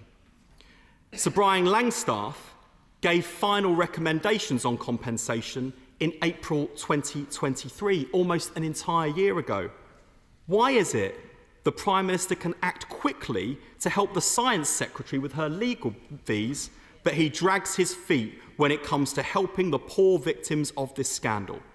Because we should be in no doubt, the Chancellor allocated no money and hasn't left enough headroom in his budget to meet the levels of compensation likely to be required. So what is his plan? Is he going to break his fiscal rules or break his promise to the victims? Which is it? It's not a hypothetical question, Madam Deputy Speaker. I think people would like an answer from the government on the contaminated blood scandal. heard the warm words, we've heard the commitment. In fact, the Prime Minister said he's going speedy. I'd love to see the Prime Minister when he's in snail mode. But it's serious. People are dying without this compensation. And now they're floating a general election in the autumn and bottling the second general election. So are they seriously saying that this is going to drag on into the autumn for a new government to pick up the pieces? Because that's what it looks like to me. Exactly. And I think it's shameful. Yep. And given this Chancellor, and given everything he said about this scandal, and given his role as the longest-serving Secretary of State for Health under the Conservative government, I think it's actually a real shame on him. Finally, Madam Deputy Speaker, I want to turn to the NHS. In announcing the productivity review, the Chancellor admitted something that Labour has been arguing for some time, that the Conservatives have failed to reform our public services, that they have hiked up taxes on working people, wasted taxpayers' money and delivered poor services. In short, under the Conservatives, we are paying more and getting less. Yeah. Now he wants us to trust the arsonists to put out the fire they started. He promises a crackdown on agency spend. Here's what he said, Madam Deputy Speaker. For too long, staffing agencies have been able to rip off the NHS by charging extortionate hourly rates which cost billions of pounds a year and undermine staff working hard to deliver high-quality care. The tough new controls on spending that we're putting in place will help the NHS improve continuity of care for patients and invest in the front line while putting an end to the days of unscrupulous companies charging up to £3,500 a shift for a doctor. I agree with every word the Chancellor said, but that wasn't from the budget speech.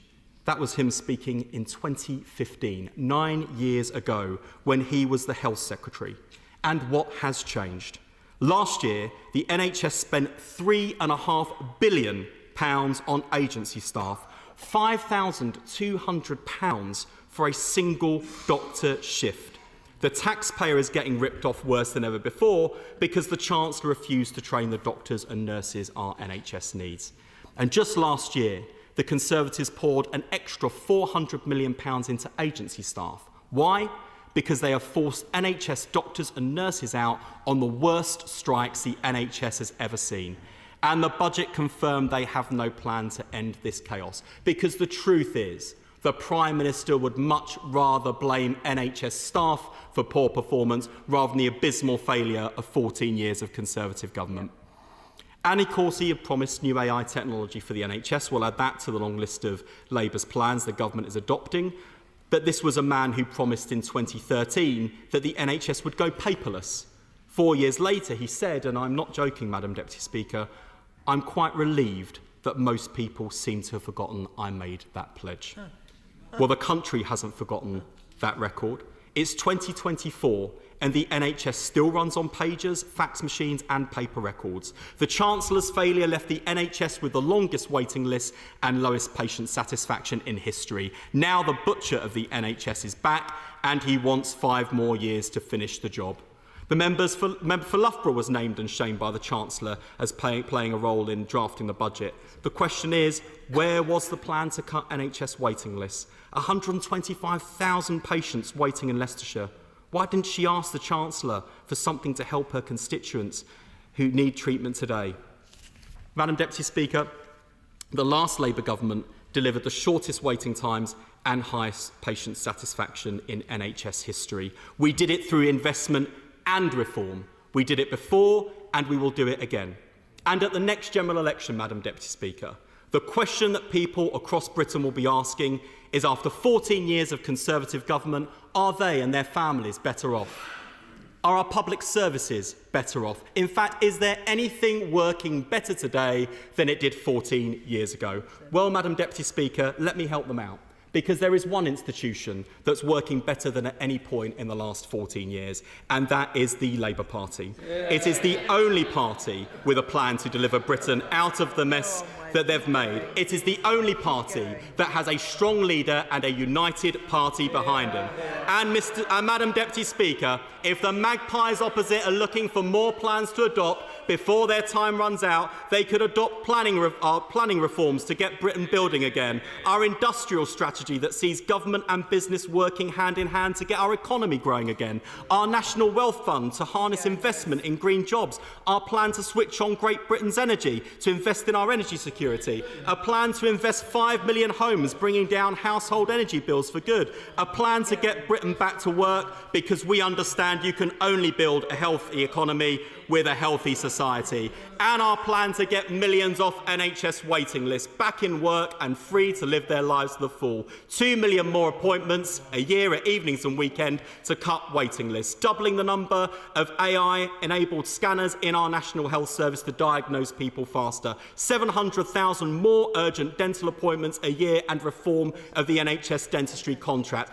8,500 more mental health professionals, a community mental health hub in every community, mental health support in every school, in every primary and secondary school in the country. Madam Deputy Speaker, that's what a plan for growth looks like. It's a plan for the National Health Service too. That's what the budget would have looked like if Labour were in office and the Shadow Chancellor was sat in the Treasury. This is the change our country needs. It's time for a general election so we can put the British people out of their misery and have a Labour government that can give Britain its future back.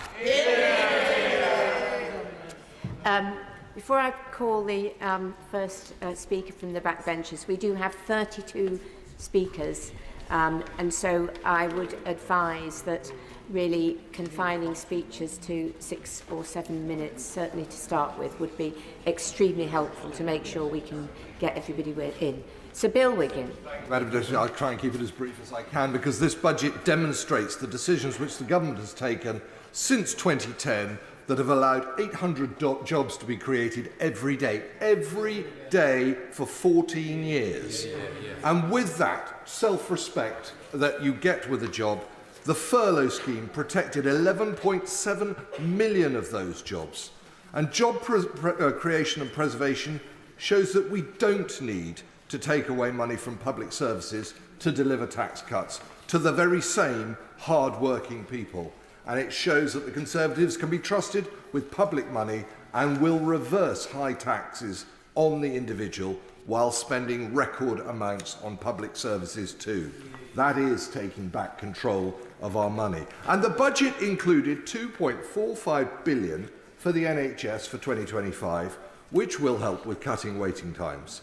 And so I visited Hereford Hospital a fortnight ago, and I met the Chief Executive, who proudly outlined some of the achievements, including a new diagnostic centre and the training suite, which they're planning, all part of the transformation to improving training staff in Hereford, as well as better outcomes for patients.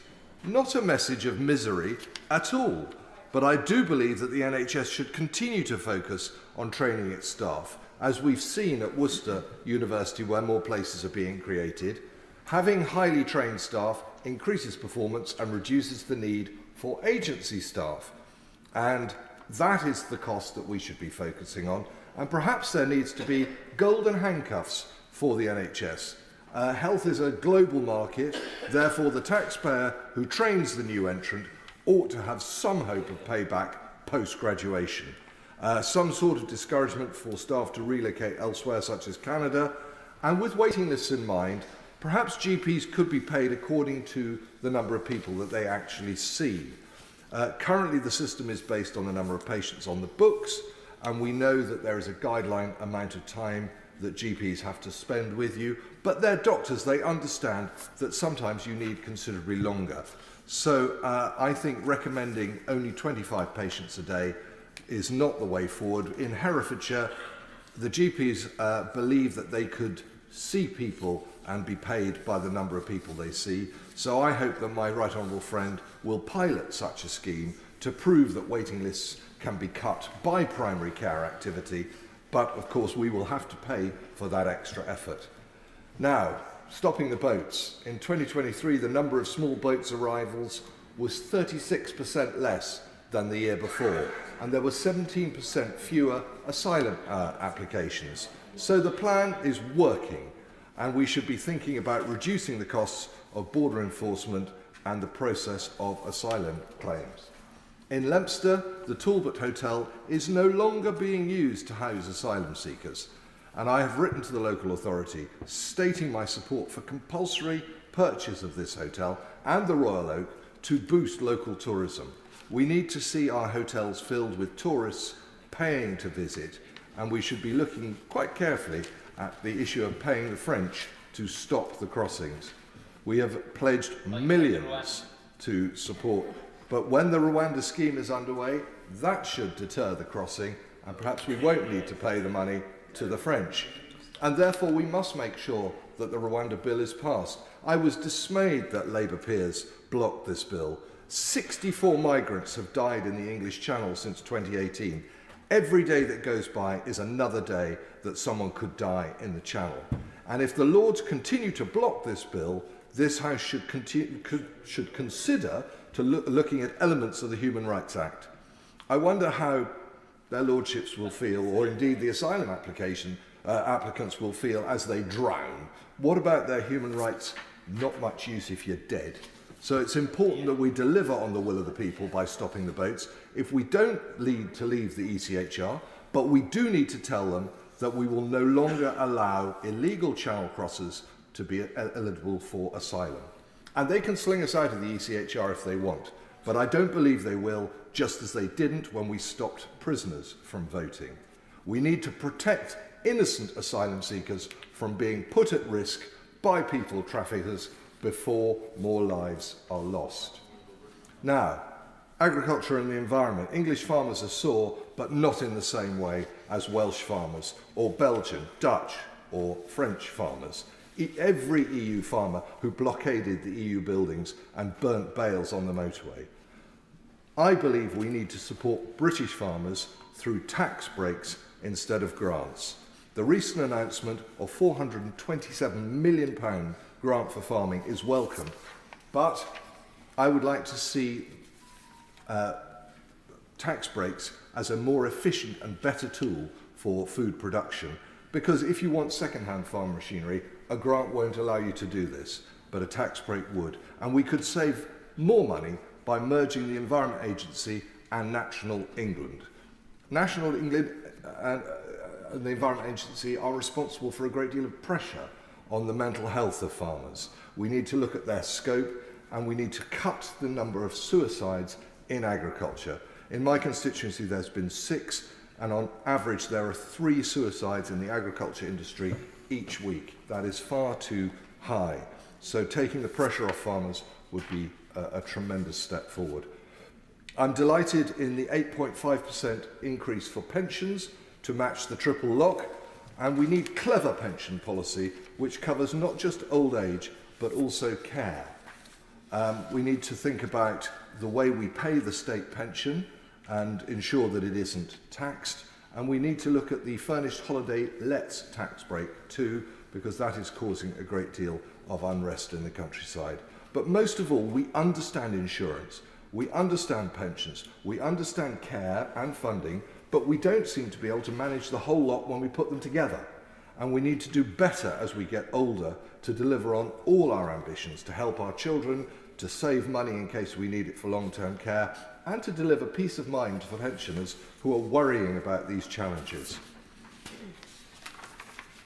On transport, the government recent reallocation of funds from HS2 has been a resounding success and is an example of how the government's plan is working. In Herefordshire alone, we've received funds of £106 million in additional funding for road resurfacing and £101 million for local transport. All this funding has been reallocated from HS2, which people could be forgiven for forgetting that I voted against in 2013. And this shows how the strategic use of public funds can be used to deliver public goods without increasing the tax burden. I think that I've had my allocation of time, Madam Deputy Speaker. The government has done a great deal of good reversing the damage that COVID has done. Inflation is down, the cost of living is down, national insurance is down. Only electricity suppliers like Scottish Power continue to prey on people, and I hope that Ofgem will investigate them. If we are united and stick together, we can show that our plan is working and there is a brighter future for us all. SNP spokesperson Kirsty Black. Thank you very much, Madam Deputy Speaker. I'm beginning to wonder if some people in this place are living on the same planet as the rest of us, if they're receiving the same casework as the rest of us, if they are faced with the same problems that our constituents are faced with. I've been an elected representative, I've been working in public service for nearly 17 years now, and this is the worst I've ever seen it. This is absolutely the worst I've ever seen it. People are coming into our surgeries at the absolute end. They cannot cope anymore. There is nowhere else that they can turn, and they're coming to their MP. Sometimes it's taken a lot of courage to come to that. And there's literally no optimism that we can offer them. There is no light at the end of the tunnel. This budget was an opportunity for the Chancellor to improve things in terms of the cost of living. And he didn't do it. He did not take that opportunity. He did not see the problems that are facing so many people. The budget has come on the back of the damage of Brexit. It's come on the back of 14 years of austerity. It's come on the back of the horrific, disastrous mini-budget that we saw last year that further destroyed the economy. And looking at that, looking at the stats that the Chancellor thought it was a good idea to talk about, he said, oh look, since the last forecast, things have got better. Well, of course they've got better since the last forecast, because the last forecast was in the aftermath of that total disaster of a budget, that was, mini-budget, sorry, that was put forward, for which, by the way, those people who were in those roles got severance payments from their ministerial pay.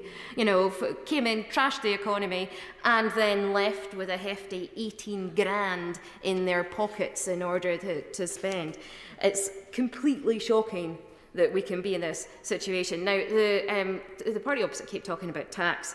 Now, if you read the OBR have said that tax as a share of GDP is at a near post-war high, right? It is, and so the minister can say all that she likes about comparing these things to other countries, but a near post-war high is a pretty damning indictment for a party that is standing up there talking about how important it is to reduce tax. If the member wants to intervene on me, he can intervene.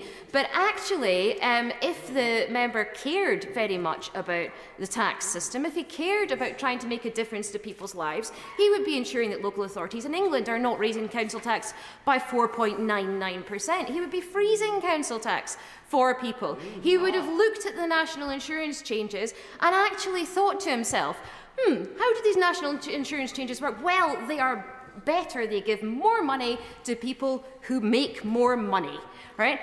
That would not have been my choice of priorities. Scotland is not the highest taxed part of the UK. If you look at business rates, if you look at council tax, if you look at all of the different spends that the tax that people have, if you look at the starter rate that we have for the lowest earners, actually it's incredibly helpful to live in Scotland. And actually, things like the capital gains tax that the UK have decided to make changes to, they have a massive differential impact on different groups of people. You're less likely to benefit from the capital gains tax changes if you're female, if you're black, if you live outside London. You are less likely to benefit from these changes. The UK government have got the wrong priorities. They are doing their very, very best to make things better for the richest people. They are doing their very best to ensure that inequality is further entrenched. If you look at, as I said, the national insurance reduction, those people on the highest wages get the most money back from this change. Those people on the lowest wages get the least money back from this change, which again is with this Conservative ethos. The Chancellor has been absolutely clear that the biggest losers from this budget are oil and gas. Now, if the biggest losers from the budget are oil and gas, and this was on the, let's say this was on the basis of the Conservatives' really strong commitment to reducing climate change, which, by the way, it isn't on that commitment, but let's just say for a moment that it was, that what they were doing was about ensuring that climate change targets are met, that we're getting closer to net zero.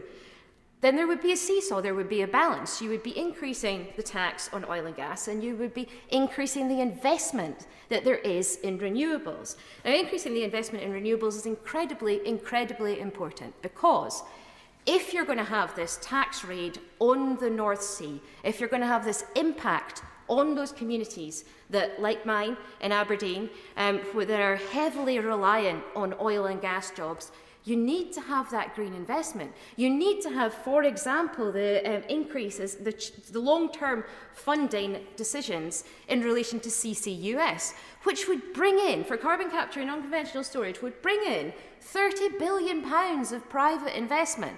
But the UK government, for some reason, possibly because it's some big pre-election gimmick, are refusing to make those decisions right now. They're refusing to put in the £28 billion a year that we need in order to secure those jobs in the green future that we have, in order to get that bonanza that there is. We've got such a huge amount of potential in terms of renewable technologies, and we are failing to get there because the UK government fails over and over again to put their money where their mouth is when it comes to commitments. In fact, actually, their mouth is in the wrong place on this as well. Now they're talking about cutting the green crap, and they seem to have reverted to type on that. The investment in this is the lowest levels. The investment is the lowest levels in the G7.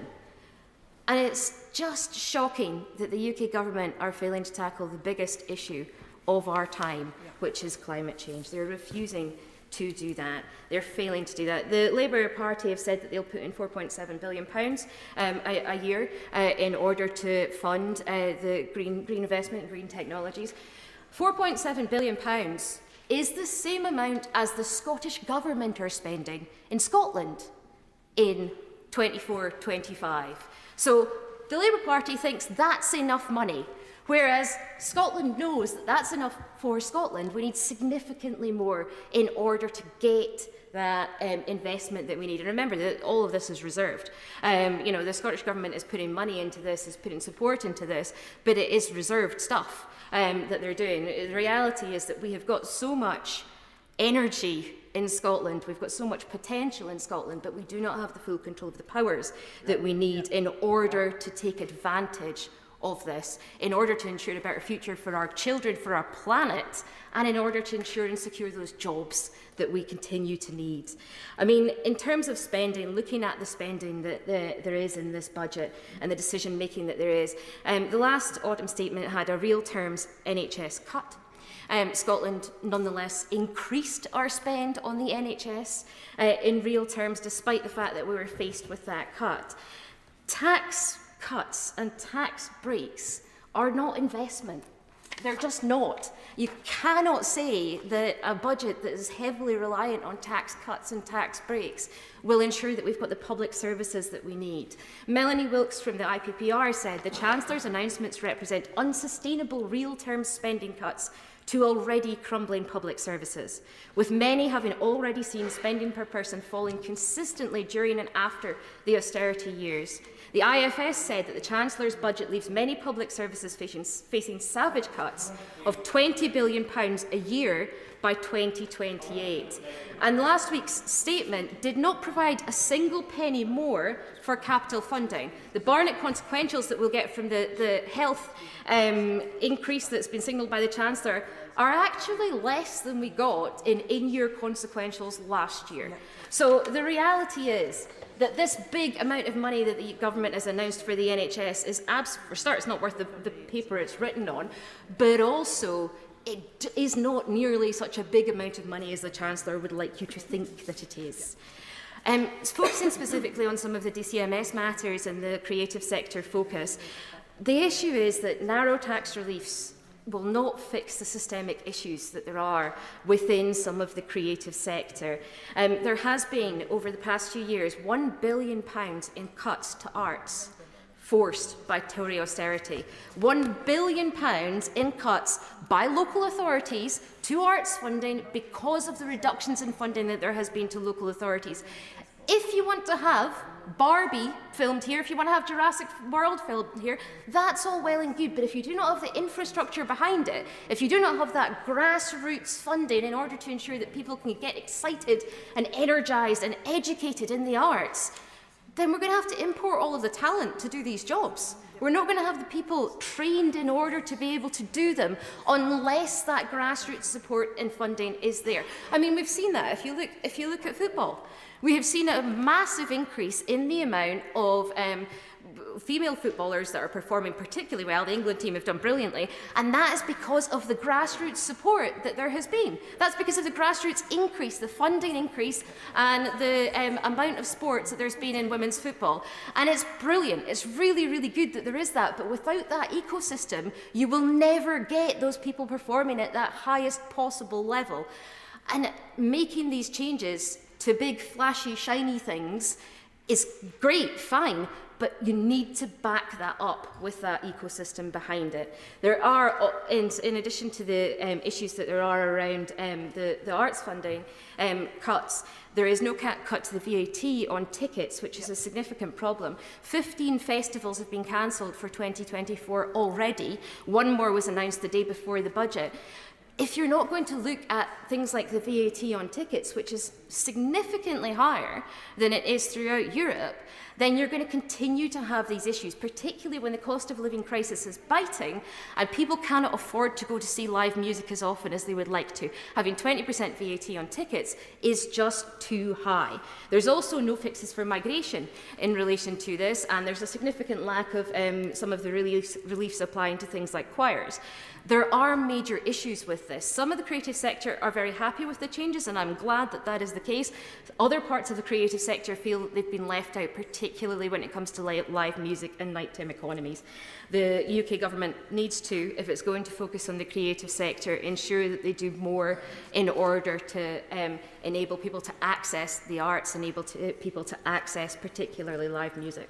In terms of the actual title of today's debate about growing the economy, one of the members over there mentioned the fact that there's record employment and was looking at the fact that this is a positive thing.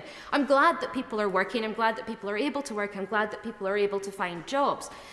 But we have got so many vacancies right now, and the issue with the lack of migration that we have, or with the outward migration of lots of people who are working in care, for example, means that the NHS is stressed like never before. It is stressed like never before, having come out of COVID, having had too many vacancies, having refusal of increases in pay from the UK government repeatedly.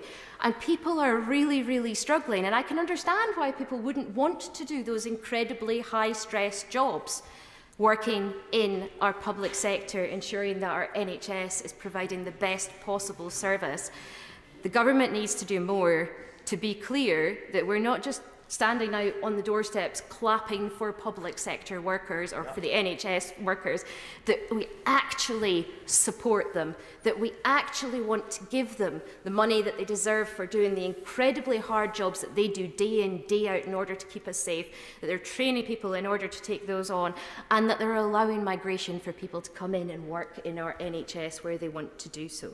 In Scotland, we've got to focus on well-being. Our decision-making processes go through a lens of well-being. So rather than saying, right, let's look at our budget, we are going to focus on GDP growth, that is the most important thing. The most important thing is ensuring that our population have got good well-being, ensuring that they are better off, ensuring that they are mentally, physically happier as a result of the decision-making that is made, ensuring that climate change targets are met, for example, so that their children and their children's children have got a planet to grow up in, ensuring that they can afford to live.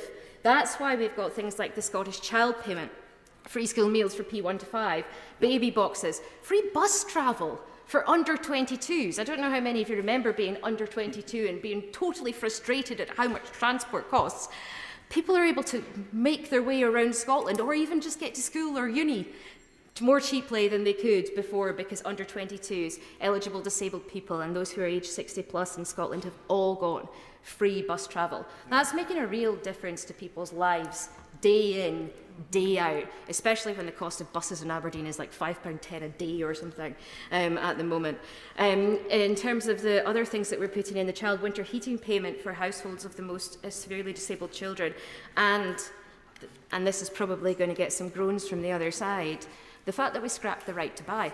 The fact that we scrapped the right to buy has made the biggest difference to my constituency. There are new council houses able to be built that we do not have to sell at an 80% discount. We can build those council houses, people can live in them, and then when we have any issues, when we have any situations, we've got brand new shiny council houses to put people into, and it is fabulous that there is social. We absolutely still have social housing waiting lists. Absolutely.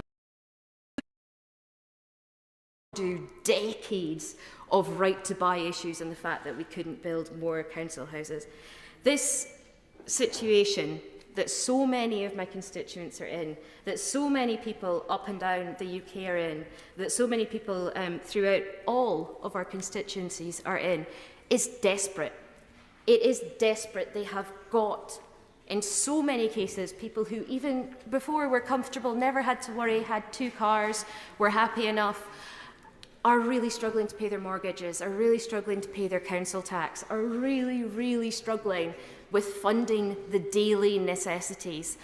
And the UK government has absolutely failed to take account of that. They've absolutely failed to listen to the cries for help that people are making, and they have absolutely failed in this budget to have the right priorities for the people of Scotland, for the people of the UK, in order to make their lives better, to improve their well-being, rather than simply to focus on some fiscal rules. And as I've said before, I absolutely prefer not to put a time limit on, but if colleagues could confine their remarks to 7 minutes, that would be terrifically helpful. Philip Dunn.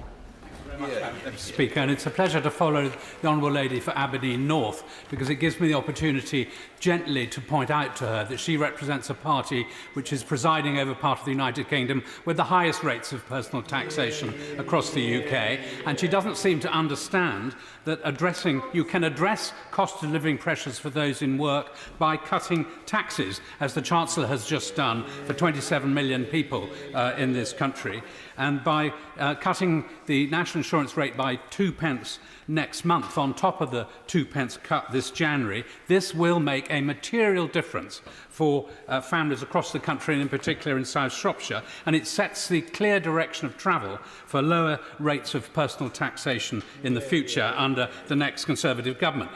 Combined with the above inflation increases to thresholds. No, I'm afraid I have no time. The Deputy Speaker has been very strict. Since 2010, the average South Shropshire worker now earns £34,500, and in the next fiscal year will pay over £1,500 less in personal taxes than they otherwise would have done had the government only increased thresholds in line with inflation. So I welcome what's been done there, and also by raising the threshold and halving the rate at which higher income child benefit is withdrawn, so that by April of 2026, the Chancellor will have ended the unfairness for single earner families. Those who are over 65 years old, and I declare my interest, comprise 31% of South Shropshire's residents, compared to 18% nationally. So pension incomes are of particular importance to my constituents. And thanks to maintaining the triple lock, the full annual amount of the basic state pension is £3,700 higher in cash terms than in 2010. The triple lock increased the state pension by 10.1% this year and will increase by a further 8.5% next month. So, in addition, the tax-free personal allowance at £12,570 remains high enough that a pensioner only receiving a full basic or new state pension will not pay any tax on this income. That is a significant advance for pensioners than the legacy left by the Labour Party when they were in office. My constituency is a very rural place, and most people have to rely on cars for their transport. So extending the fuel duty-frees will help keep fuel costs lower than they otherwise would have been, and alcohol duty-freezing and extending the business rates relief will significantly help the hubs of our communities in rural areas, which are our pubs. As a farmer, I was also very pleased that the Chancellor listened to calls from farming organisations and the Conservative Environment Network, of which I'm a member, to address the anomalous disincentive under which agricultural property relief was not available to land being entered into some natural capital land use schemes. This is a welcome correction. I'd like to touch briefly, in the remaining moments I have, to the work of the Environmental Audit Committee, and as that related to the budget. I was very pleased to see that the government has committed that the next Contracts for Difference, 6th round for renewable energy projects, will get the largest funding allocation to date, with over £1 billion available. The government, and I'm pleased to see the Energy Minister in his place, has clearly learned lessons from the previous round, recognising that prevailing market conditions will, I hope, inject commercial realism into the UK's approach to this increasingly competitive global market. But while support for renewable energy production is welcome on the path to decarbonising the economy, it cannot happen in isolation. And as part of our current inquiry into enabling sustainable electrification of the UK economy, it is clear that electricity infrastructure, including transmission, distribution and storage, will also have to increase materially to handle the increased generation capacity which will be required to meet the increased demand. And it was very good to see it recognised in the budget, building on the energy system, so that since November, over 40 gigawatts of energy projects have been offered earlier grid connection dates, accelerating and modernising the system to allow more renewable energy projects to connect more quickly. And while not wishing to preempt conclusions of our current inquiry, the government is bringing forward measures both to remove barriers to infrastructure investment and at the same time developing important guidance to encourage better community benefit for those who might be affected. Just turning to the other energy announcement, I was very pleased by the progress for the acquisition of nuclear energy sites from Hitachi, both in my honourable friend for Innis Mons constituency and at the Oldbury site in South Gloucestershire. I'd written on behalf of our committee raising concerns about the pace of progress and had called on the government in a debate 2 weeks before the budget on the civil nuclear roadmap for progress on site selection. And those of you who were up early enough this morning will have heard the chair of Great British Nuclear, Simon Bowen, announce that Great British Nuclear now envisages also taking 2 small modular reactor projects through to final investment decision in the next Parliament, which is a welcome breakthrough. Finally, I would just like to welcome the further clarity on the carbon border adjustment mechanism, first confirmed in December, which will be introduced from January 2027. Our committee did a significant amount of work on this, and which I hope the Minister might recognise in laying the groundwork for this policy. By giving a date to which industry can plan, they will have the confidence to invest in decarbonisation efforts, knowing that a carbon border adjustment mechanism at the border will mean that less environmentally harmful products will be manufactured here, and we can reduce imports so that the UK investments in decarbonising by our manufacturers can't be undercut through weaker environmental standards. This was a thoughtful, prudent budget which will generate lower taxation for individuals over time and will grow the economy under the Conservatives. Thank you very much indeed, Madam Deputy Speaker. After last Wednesday's budget, I was caught up in chaos at St Pancras, with most of the lines north out of action. And what was interesting was that whatever the real reason, listening to people around me talking, here we go again. Yeah. Everything's broken. Yeah. It's a reflection of so much that's happening in the country. Exactly. Yeah. And it does reflect that experience. You know, shocking NHS waiting lists. Previous progress, and this is appalling, previous progress on cancer survival rates now slipping. People unable to get a dentist, and as my right honourable friend, the Shadow Health Secretary, said in his storming critique of the government, some people resorting to pulling out their own teeth, as we heard at the Health Select Committee. Crumbling schools. I mean, in Sheffield, we have an estimated 45 million needed for essential repairs of our schools, but only 3.4 million available. Buses costing more while services decline. Youth services cut and knife crime rising. A failing welfare system which has created a massive growth in food banks. What we once thought a temporary phenomenon, now part of the welfare landscape. And local government in particular, starved of funds. Over the past 14 years, Sheffield Council has lost around half its funding from central government in real terms. A total of £3.6 billion, equivalent to 315 million less for this year's budget alone. Now, last Wednesday's budget, as the last of a dying administration, we all hope, would have been a chance to begin to repair broken Britain, but the Chancellor missed it, ignoring the crisis across our public services, ignoring too public opinion, which puts those services before tax cuts. But these weren't decisions made in the public interests. They were made to manage the warring factions inside his party. And as so many decisions over the past 14 years have been, regardless of the damage to our economy.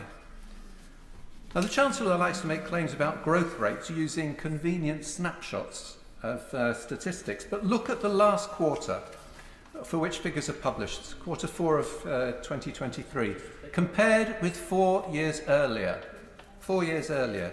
Now, forget those claims about leading the G7. According to the House of Commons Library, UK growth for that quarter was 1%, well below the Eurozone, well behind Japan, Canada and the US. The National Institute of Economic and Social Research puts the UK's annual growth rate at around 1.2% since 2010, roughly half the 2.3% under most of the last Labour government. So my right honourable friend, the Shadow Chancellor, is right to focus on growth. And there's no benefit in increasingly taxing an ever-diminishing cake. But it was interesting to hear the Shadow Secretary of State, no longer in her place, boast that UK tax as a percentage of GDP is well behind most of Europe.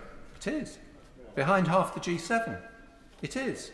But you know, she's at odds with her Chancellor, who was looking admiringly at the US, where it's far lower, at 26.5% of GDP.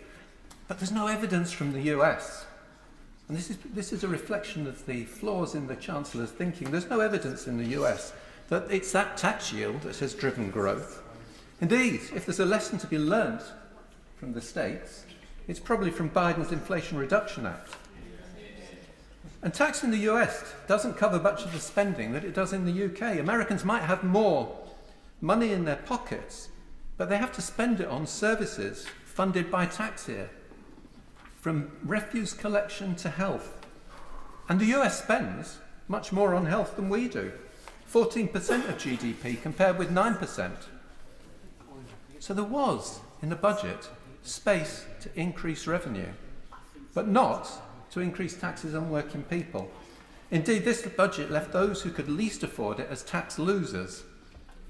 According to the Resolution Foundation, workers earning below £27,000, which is just under the average earnings in South Yorkshire, will be up to £500 a year worse off because of the combined impact of the national insurance changes, which the Chancellor likes to talk about, and the threshold changes which he likes to ignore since last August. But instead, the Chancellor gave a capital gains tax handout for those selling second and third properties. His tax cuts hit those struggling most with the cost of living crisis, but they leave unprotected government departments worse off. Less money for education, less for local government, less for most departments, and there's not enough for the NHS to pay their staff the wages that they deserve. So there were choices. We could have had a budget which focused on public services and investment in growth. We could have had one that used the opportunity to raise taxes from those who could afford it, beyond simple game playing on non-doms. This budget didn't. It failed the country, as this government has for 14 years. It showed again why it's time for change and time for a general election. John Barron. Thank you, Madam Deputy Speaker, and I do commend the government for this budget. I think it's more radical than first meets the eye. And I say that as someone who is probably going to be making their last budget speech, in the sense that after 23 years, as some of my honourable and right honourable friends know, I'm stepping down at the next general election. But I am pleased that it incorporates a number of ideas that many on these benches, and a few on the other benches aside as well, to be fair, have been campaigning on for a number of years. Individual measures that were confirmed are welcome. State pension going up 8.5% this year, minimum wages going up 9.8%. These are all good measures because, and indeed, national insurance contributions coming down another 2%, which together with the January's cut will add £900 to the average salary. These are good measures, particularly the minimum wage, I would suggest, going up as much as it is, because it is not only the right thing to do, but actually it's the fair thing to do to help the lower paid, and it might also encourage over the long term businesses to invest more. If we want a high-tech, high-wage, high-growth economy, this has to be one of the measures that has to be core to the policy itself. There is no doubt, and let's be clear about this, that taxes are higher than we would like. I raised this with the Prime Minister at PMQs only last month, but commended him for the support that he oversaw during the pandemic. I commended him at that PMQs, Prime Minister's questions, because we were responding to a once-in-a-generation pandemic, and it was the right thing to do to make sure that we had one of the most generous furlough schemes and indeed COVID support packages anywhere in the world. Anywhere in the world. It protected, as an honourable member said previously, over 11 million jobs. And I don't think any government would have, in their right mind, any government, have walked away from that commitment. And it enabled us to bounce back quicker when it came to the economic recovery. I was also pleased to hear of the British ISA, alongside other measures to encourage greater domestic investment into British equities. We should remember that the UK stock market is the gateway to financial services in this country, which contributes something like 10% of gross domestic product, and that should not be underestimated. Now, some of us wrote to the Chancellor in advance of the budget about this, and I'm pleased to see that these measures were forthcoming. The emphasis on pension funds in particular, to examine their support of UK equities, because in recent decades, pension funds have divested themselves of UK equities by almost 90%. And it's got to the point now where we need to encourage greater investment in the great British companies of the future. This will not just boost growth and employment, but should also encourage these firms to remain in the UK rather than going abroad. It should also slow down the worryingly large number of British firms being bought by foreign investors at knockdown prices, especially when these firms contribute directly to our strategic industries, including those essential for our security and defence. But I would suggest very briefly that the budget is radical in this regard, Mr. Deputy Speaker, and that is, I think it represents a shift in thinking, possibly on both sides of the House. In itself, the national insurance contribution cuts are welcome.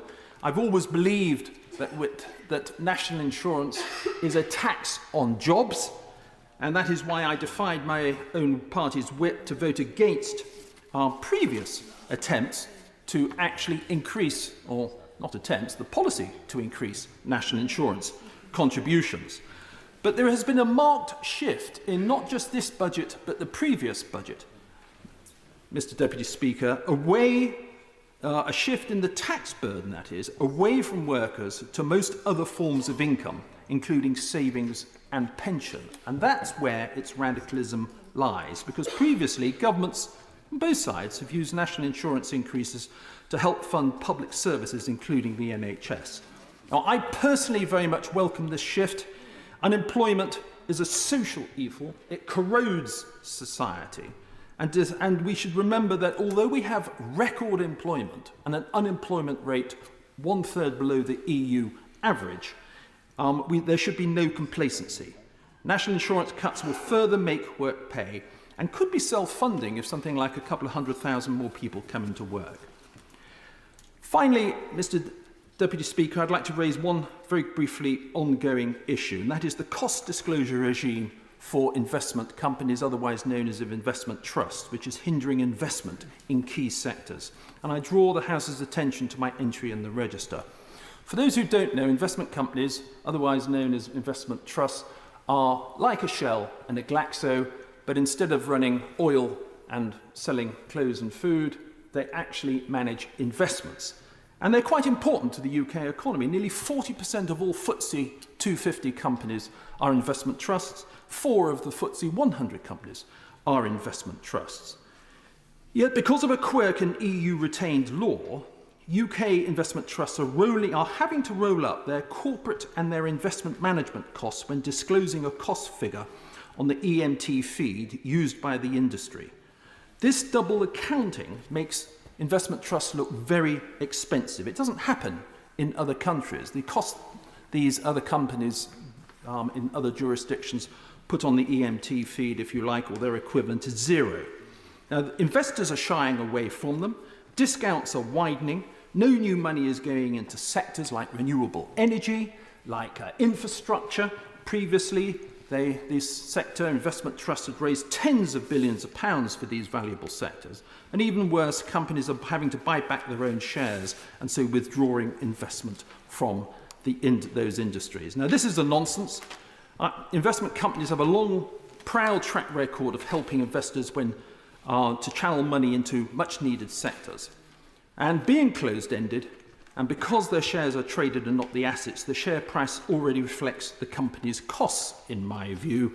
There should be no costings at all. Now, the FCA has gone as far as it believes it can without a change in the law. We've had conversations with the government. I've had conversations with the Chancellor and the Economic Secretary. A draft SI is before us, Mr. Deputy Speaker. The consultation response has seen over 300 industry stakeholders and investment houses calling for investment trusts to be excluded as a constituent composite investment. That would solve the problem, and another SI is on the way. Discussions are ongoing. And finally, Mr. Deputy Speaker, in the other place, Baroness Altman, Baroness Bowles and others are supporting a private members' bill called the Alternative Investment Fund Designation Bill, which received good cross-party support during its second reading on the 1st of March. I hope the government will support this.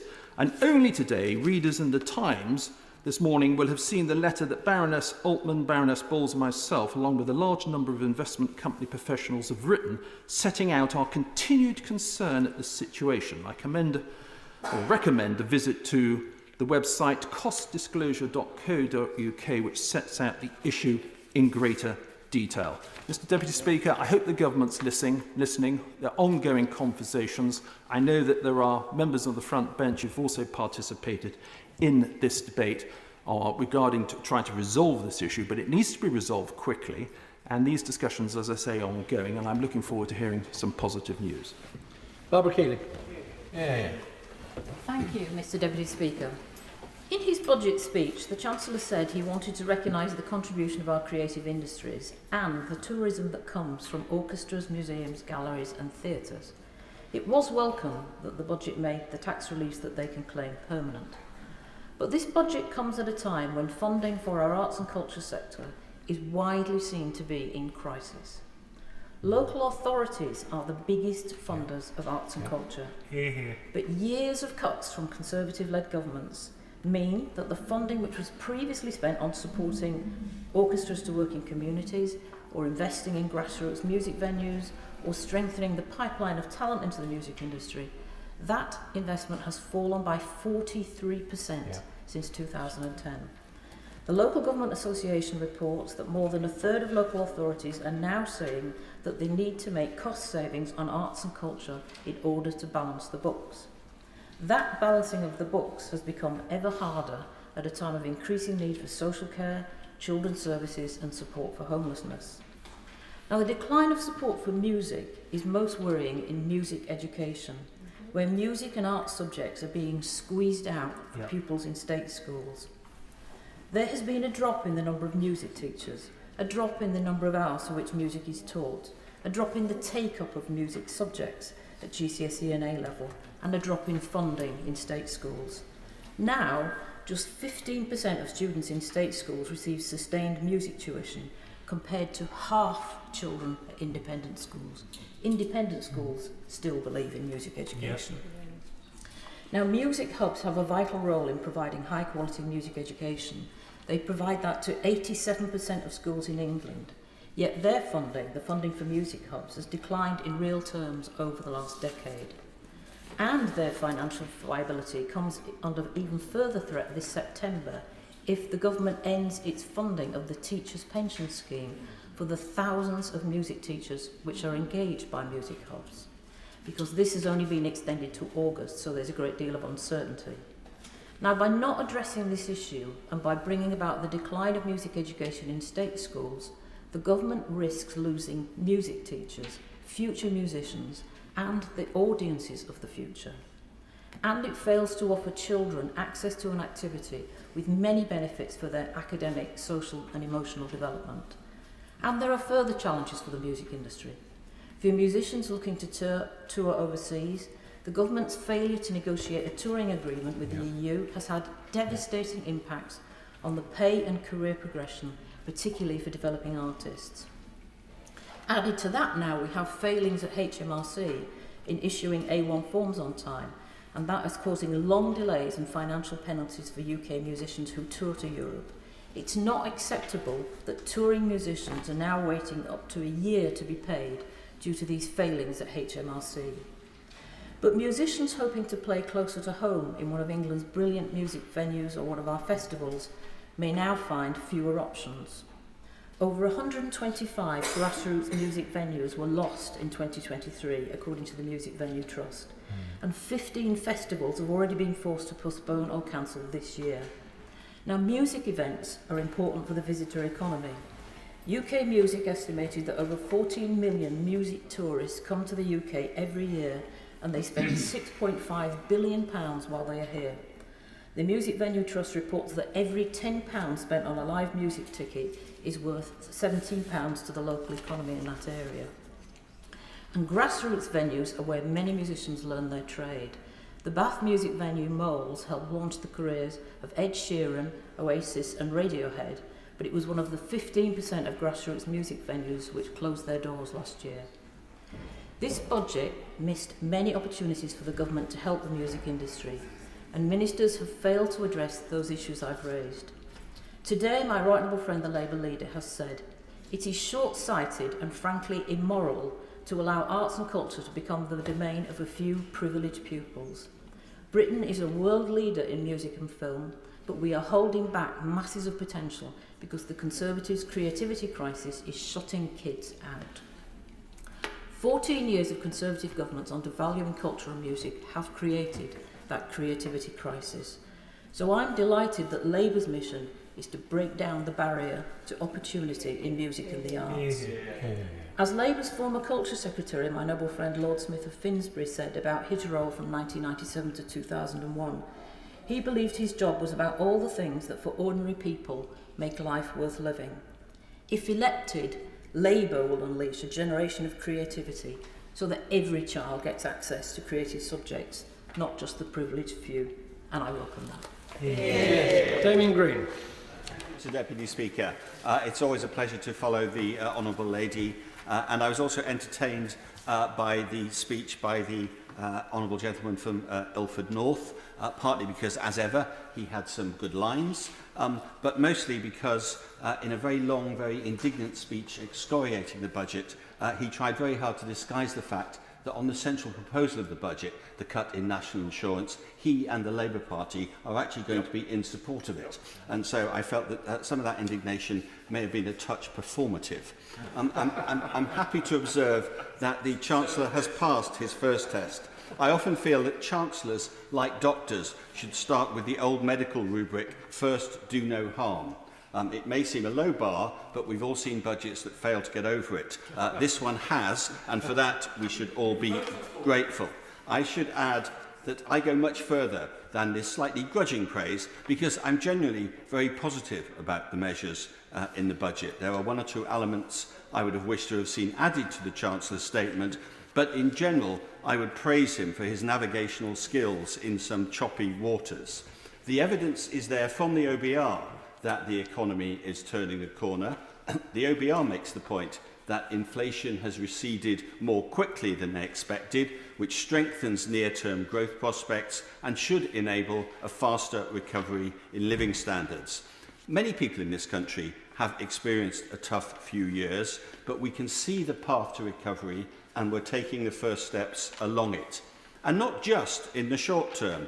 The IMF is forecasting that over the next 5 years we'll have the highest growth of the big European economies, including Germany and France.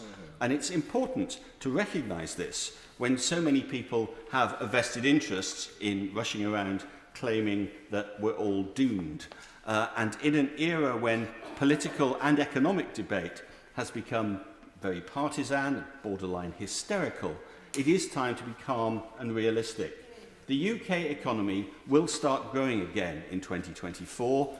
The inflation rate will come down to reasonable levels, interest rates should fall, and as a result, businesses will be more inclined to invest and consumers more inclined to spend. This is all good for the economy, for the day-to-day life of millions of families, and for the general well-being of our society.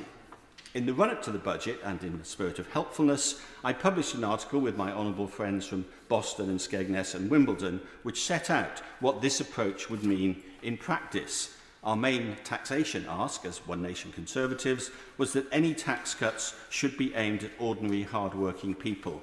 I'm glad that the Chancellor took the same view and concentrated the cuts on national insurance.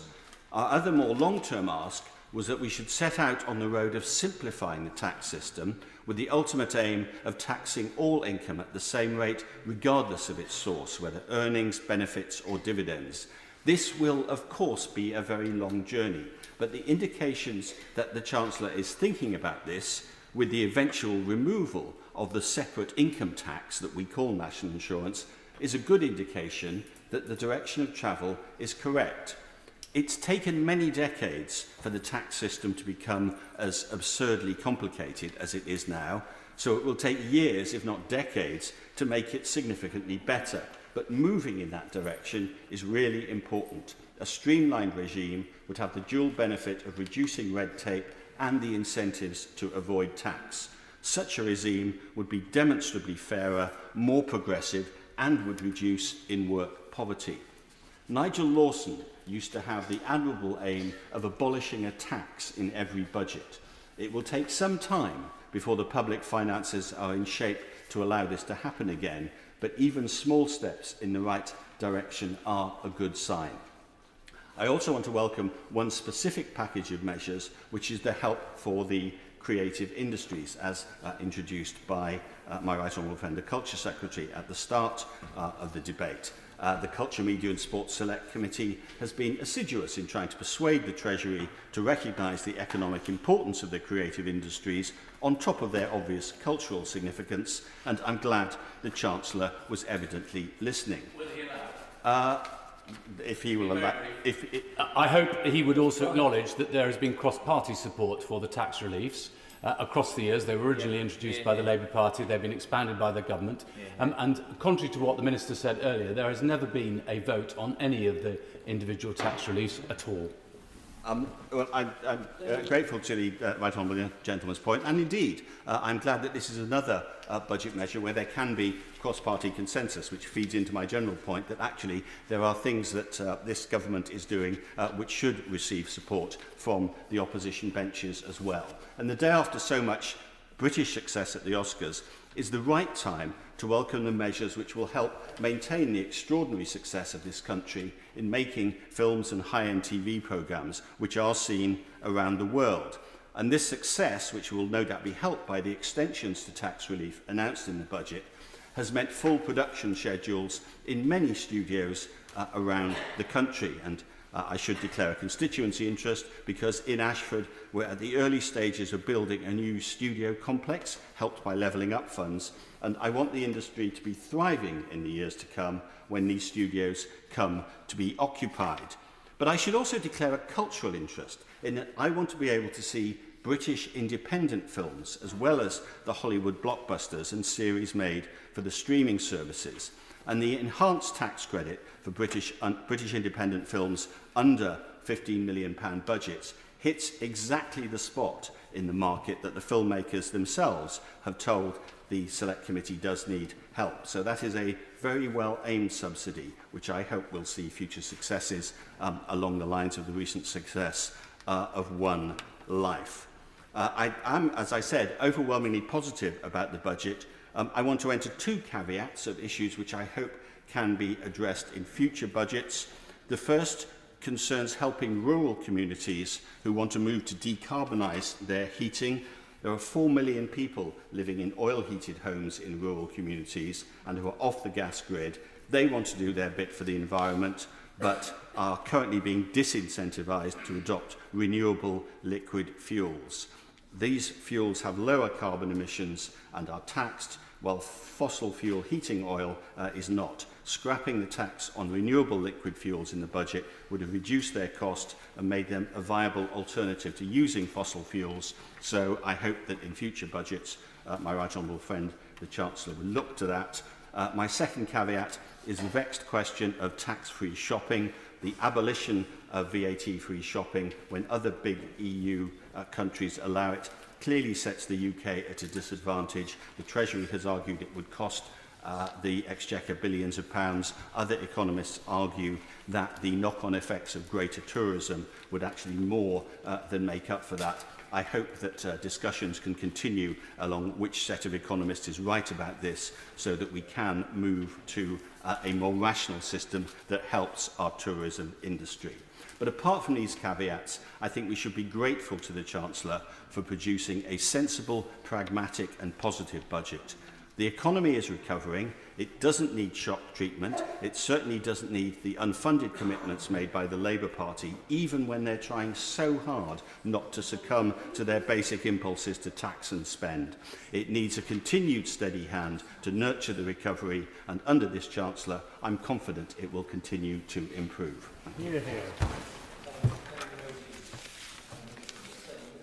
Order is beginning to become a little elastic.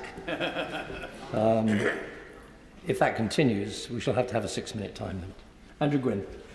Thank you very much, Mr Deputy Speaker, and it's a pleasure to follow the right honourable gentleman who's just contributed. He always brings a sense of togetherness in these speeches. Whilst he has obviously said he supports this budget, he's done so in as non-partisan way as he often does, and I always enjoy listening to his contributions. But I have to say, the way he painted the budget is very different to the one that my constituents reacted to, because they were left with the overwhelming sense of, is that it? And to be fair, looking as we do over at Tory MPs' faces, it was pretty much the majority expression of the Parliamentary Conservative Party after the Chancellor sat down. Probably be unfair to name my friend on the opposite benches, but as we were walking back to Portcullis House, he said to me, thank and Hansard will have to insert an Anglo-Saxon expletive, that I wasn't mentioned in the Chancellor's roll call of doom. Probably means I stand some chance at coming back after the election.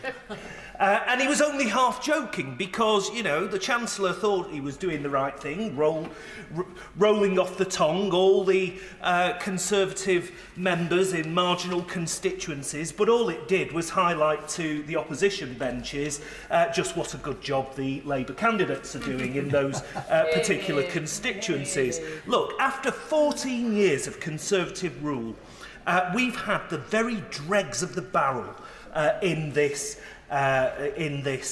budget. Everyday experiences of people outside the Palace of Westminster are quite different to the contributions we've heard from the government benches in the course of the 3 days of the budget speech, because the reality is taxes are still up. Mortgages for many are up. Bills are up. Prices are up, and the response from this government, a budget with crumbs for working people, doing nothing to fundamentally tackle the challenges facing our economy. You would think that this is a budget of a country in its halcyon days rather than one now in recession. Has the Chancellor perhaps fallen victim to the warnings of the Prime Minister who appointed him and signed up to the anti-growth coalition?